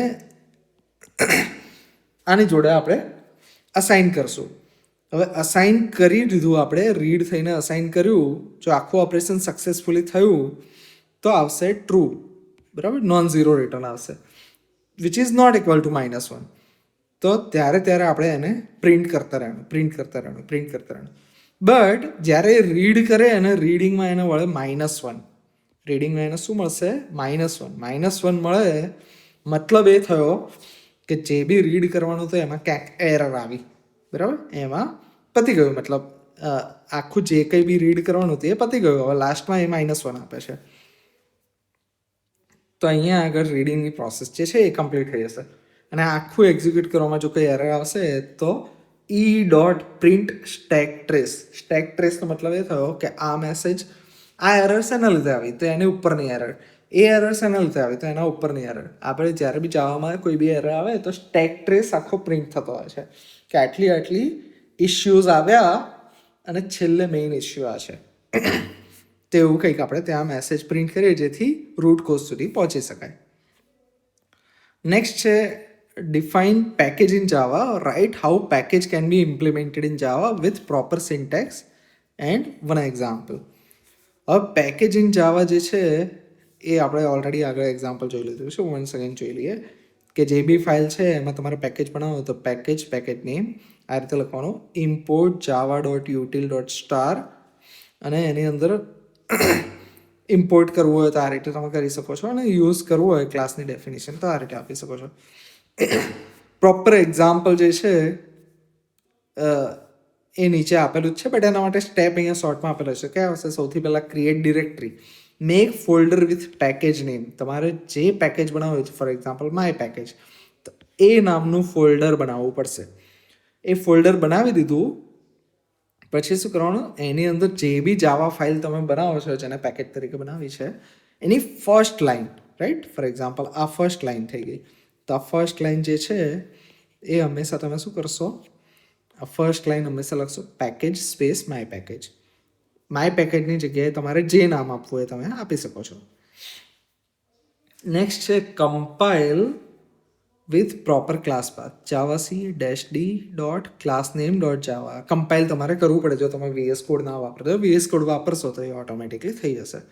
અને run with fully qualified name, java my package.classname. બરાબર, આ રીતે તમે ડાયરેક્ટલી એને રન કરી શકો છો અથવા તો કોલ કરી શકો છો. હવે અહીંયા યુટિલિટીઝ કરીને એક ફોલ્ડર છે ને એની અંદર મેથ ઓપરેશન્સ .java કરીને ફાઇલ બનાવી આપણે. અહીંયા આપણે ડિક્લેર કર્યું કે આ યુટિલિટીઝ પેકેજનો કોડ છે, બરાબર. ફાઇલની અંદર જ્યારે બી આપણે મેથ ઓપરેશન્સ .java ફાઇલ લખી તો એના સૌથી પહેલી લાઈન આપણે એ લખશું કે આ જે ફાઇલ છે એ યુટિલિટીઝ પેકેજનો પાર્ટ છે. હવે એની અંદર મેથ ઓપરેશન્સ કરીને ક્લાસ બનાવ્યું જે એડિશન, મલ્ટીપ્લાય અને કેલ્ક્યુલેટ એરિયા આવા કોઈક મેથડ્સ કરશે. યુટિલિટીઝ જે ફોલ્ડર છે, પેકેજ છે, એની અંદર બીજું એક આપણે બનાવીએ છીએ સ્ટ્રિંગ ઓપરેશન્સ. આવું કંઈક બનાવીએ છીએ આપણે. તો સ્ટ્રિંગને રિવર્સ કરવા અને પેલેન્ડ્રોમ છે કે નહીં એને ચેક કરવા માટેના આવી બે મેથડ આપણે ડેમો માટે અહીંયા બતાવી છે. શોર્ટમાં આપણે એક પેકેજ જે છે એનો એક ક્લાસ, યુટિલિટીઝ પેકેજનો એક ક્લાસ મેં બનાવ્યો મેથ ઓપરેશન્સ અને બીજો ક્લાસ બનાવ્યો સ્ટ્રિંગ ઓપરેશન્સ. હવે એ બંનેને જ્યારે વાપરવું છે મારે કોઈ જગ્યાએ તો હું શું કરીશ? કોઈ એક બી ફાઇલ છે જ્યાં યુઝ કરવું છે એ ફાઇલ, ફોર એક્ઝામ્પલ ટેસ્ટ પેકેજ.java, કે હું જાવાના જે પેકેજીસ બનાવે એને ટેસ્ટ કરવા માટે આ ફાઇલ બનાવી રહ્યો છું. તો યુઝ કરતી વખતે મારે પહેલાં એને ઇમ્પોર્ટ કરવા પડે કે import utilities.mathOperation, import utilities.string operations. અહીંયા બે ક્લાસ છે, બંનેને જો એક જ લાઇનમાં ઇમ્પોર્ટ કરી લેવાય તો what I can do? Import utilities.star. Directly star લખી દો તો બંને આવી જશે. જેટલા બી ક્લાસીસ છે, 2 છે, 20 છે, 200 છે, બધા આવી જશે. બટ હંમેશા જ્યારે બી આપણે ઇમ્પોર્ટ કરતા હોય તો સ્પેસિફિકલી જેની જરૂર હોય એ જ લખીશું. ફોર એક્ઝામ્પલ એક નાનું પેકેજ છે જેમાં 2 જ ક્લાસીસ છે અને બંનેની જરૂર છે તો ડાયરેક્ટલી સ્ટાર વાપરીએ તો કોઈ વાંધો નથી. બટ કોઈ એવું પેકેજ છે કે જેમાં 20 મેથડ છે અને 20 ક્લાસીસ છે અને મારે એક જ ક્લાસની જરૂર છે તો એ કેસમાં જો હું ઇમ્પોર્ટ જે પેકેજ છે .star કરીશ તો એ બધો કોડ અહીંયા કોપી થશે અને અલ્ટિમેટલી કંટ્રોલર પ્રોસેસરની અંદર એ મેમરી વેસ્ટ કરશે. જેથી તમારી રેમ જો તમારી એપની 512 MB ઓક્યુપાય થતી હોય તો એની જગ્યાએ આ અપ્રોચ તમે રાખો તો એ વસ્તુ એવું હોઈ શકે કે 8 GB રેમ વાપરી લે, રાઈટ. તો અહીંયા જે બી જરૂર હોય એટલું જ તમારે ઇમ્પોર્ટ કરવાનું. નેક્સ્ટ આવશે ટેસ્ટ પેકેટની અંદર યુઝ કઈ રીતે કરવાનું. તો યુઝ કરવા માટે હવે સિમ્પલ છે, ક્લાસ આવી ગયો. હવે ક્લાસનું નામ ડોટ મેથડનું નામ, ક્લાસનું નામ ડોટ મેથડનું નામ, દેટ્સ ઇટ, સિમ્પલ. બરાબર. String operations dot reverse this dot reverse, that's it. આ રીતે તમે ડાયરેક્ટલી યુઝ કરી શકો છો. હવે લાસ્ટ ક્વેશ્ચન જે છે એ છે write program in Java to demonstrate use of array list અને લિંક લિસ્ટ. આ બંનેનો યુઝ કરવાનો છે. Create array list and add week days, create link list and add months. Array લિસ્ટની અંદર વીક ડેઝ નાખવાના અને લિંક લિસ્ટની અંદર મંથ્સ નાખવાના, અને બંને લિસ્ટને પછી ડિસ્પ્લે કરી દેવાના. હવે સૌથી પહેલાં import Java dot util dot star, જેથી આપણે સ્કેનર ક્લાસ ને બધા ક્લાસીસ જે છે એને યુઝ કરી શકીએ. એક ક્લાસ બનાવ્યો લિસ્ટનો ડેમો, જેની અંદર મેઇન ફંક્શન છે ડેમોન્સ્ટ્રેટ એરે લિસ્ટ કરીને એક મેથડ છે, એને ડાયરેક્ટલી આપણે કોલ કરાવી દીધી. ક્યાંક આપણે ડિફાઇન કરેલી હશે, જોઈ લઈશું. અને પછી રિપીટ કરવાનું ડેમોન્સ્ટ્રેટ લિંક લિસ્ટ. આ એક મેથડ કોલ કરી, આ એક મેથડ કોલ કરી, અને પછી શોર્ટમાં આવું કંઈક પ્રિન્ટ થાય એના માટે છે આ, રાઈટ. આ સેપરેટર આવું કંઈક પ્રિન્ટ થાય એના માટે છે. અને કમ્પેર લિસ્ટ ઓપરેશન્સ, બંને લિસ્ટ ઓપરેશન્સને કમ્પેર કરવા. 3 મેથડ અલગ અલગ બનાવેલી છે, જેને સીધી મેઇન મેથડની અંદર કોલ કરાવી દીધી. That's it, simple. હવે અલગ અલગ મેથડ્સમાં શું કર્યું છે એ જોઈ લઈએ. ફર્સ્ટ મેથડ છે એરે લિસ્ટને ડેમો કરવાની. તો એરે લિસ્ટ ડેમોન્સ્ટ્રેટેડ, પછી આવી રીતે લાઈન જેવું રાખે, વિઝ્યુઅલી સારું લાગે એના માટે આપણે લખેલું છે. એરે લિસ્ટ બનાવવા માટેનો સ્ટ્રક્ચર આવશે. Array list, 2 angular bracket, that's it, અને આગળ ન્યૂ ઓબ્જેક્ટ. આ જે આવ્યો એરે લિસ્ટનો ઓબ્જેક્ટ છે. અને એરે લિસ્ટ કયા ટાઈપની છે? સ્ટ્રિંગ, કારણ કે એની અંદર આપણે સ્ટ્રિંગ એન્ટર કરવા છે. બરાબર. નીચે આપણે જોઈશું કે એની અંદર આપણે શું નાખીએ છીએ? સ્ટ્રિંગ. જો ઇન્ટીજર નાખવા છે તો અહીંયા ઇન્ટીજર લઈશું, રાઈટ. હવે વીક ડેઝ કરીને મારી પાસે એક એરે લિસ્ટ આવી ગઈ. પછી તો હવે સિમ્પલ છે, add add add add add, that's it. Monday to Sunday અલગ અલગ જે સ્ટ્રિંગ છે એને એડ કરી દીધી. પ્રિન્ટ કરવી હોય તો week days dot size call કરશું. જ્યાં સુધી આઈની વેલ્યુ એનાથી નાની ન હોય ત્યાં સુધી આપણે પ્રિન્ટ કરશું કે week day number 1 is Monday, 2 is Tuesday, 3 is Wednesday. આ રીતે કંઈક પ્રિન્ટ થશે. બરાબર. i+1 એટલે કર્યું કારણ કે નોર્મલી ઇન્ડેક્સ 0થી સ્ટાર્ટ થાય, પણ ડે 0 આપણે એવું નહીં લખીએ, ડે 1 ડે 2 એવું લખશું. એટલે 0+1 કરીને 1 લાવીશું, અને 1 ઇઝ મંડે, 2 ઇઝ ટ્યુઝડે, એવી રીતે પ્રિન્ટ થાય. એટલે આપણે અહીંયા i+1 કરેલું છે. હવે નેક્સ્ટ આવશે એરે લિસ્ટ સ્પેસિફિક ઓપરેશન્સ કયા કયા આવી શકે કે આપણે સાઇઝ કરી શકીએ. જો આ મેથડ્સ ઉપર મેઇન ફોકસ કરવાનું છે કે એરે લિસ્ટની એક મેથડ આવી શકે એડ, બીજી મેથડ આવી શકે સાઇઝ. બરાબર. અહીંયા પણ આપણે યુઝ કરેલી છે. પછી ગેટ 0, કોઈ પર્ટિક્યુલર જગ્યા ઉપર શું છે. હવે ગેટ 0 એટલે 0 ઇન્ડેક્સ ઉપર શું આવશે? તો મંડે. સેમ રીતે સાઇઝ -1, અને આ એરે લિસ્ટમાં ફ્રાઈડે કરીને વેલ્યુ કન્ટેન્સ, કોઈ એક વેલ્યુ જે તે લિસ્ટમાં છે કે નહીં અને ચેક કરવું હોય તો કન્ટેન્સ. તો શોર્ટમાં કેટલી મેથડ્સ આવી? એડ, સાઇઝ, ગેટ અને કન્ટેન્સ. આટલી મેથડ્સ જે છે એ તમારે થોડી યાદ રાખવાની હશે. અને ફોર લૂપ સિમ્પલી આ રીતે બી તમે કરી શકો છો. સિમિલર રીતે લિંક લિસ્ટ જે છે એનું બી કંઈક કરેલું છે. Link list structure almost same છે. ઇન્ટરનલી આ લોકો જે છે એરે લિસ્ટ અને લિંક લિસ્ટ એનું કન્સ્ટ્રક્શન અલગ હોય છે, જે તમે ડીએસએ સબ્જેક્ટમાં સારી રીતે ભણી ચૂક્યા છો. બાકી ઓપરેશન્સ ને ઇમ્પ્લિમેન્ટેશન ઓલમોસ્ટ સેમ છે. જો add method, that's it. Add કરી દીધું આપણે અલગ અલગ મંથ્સ.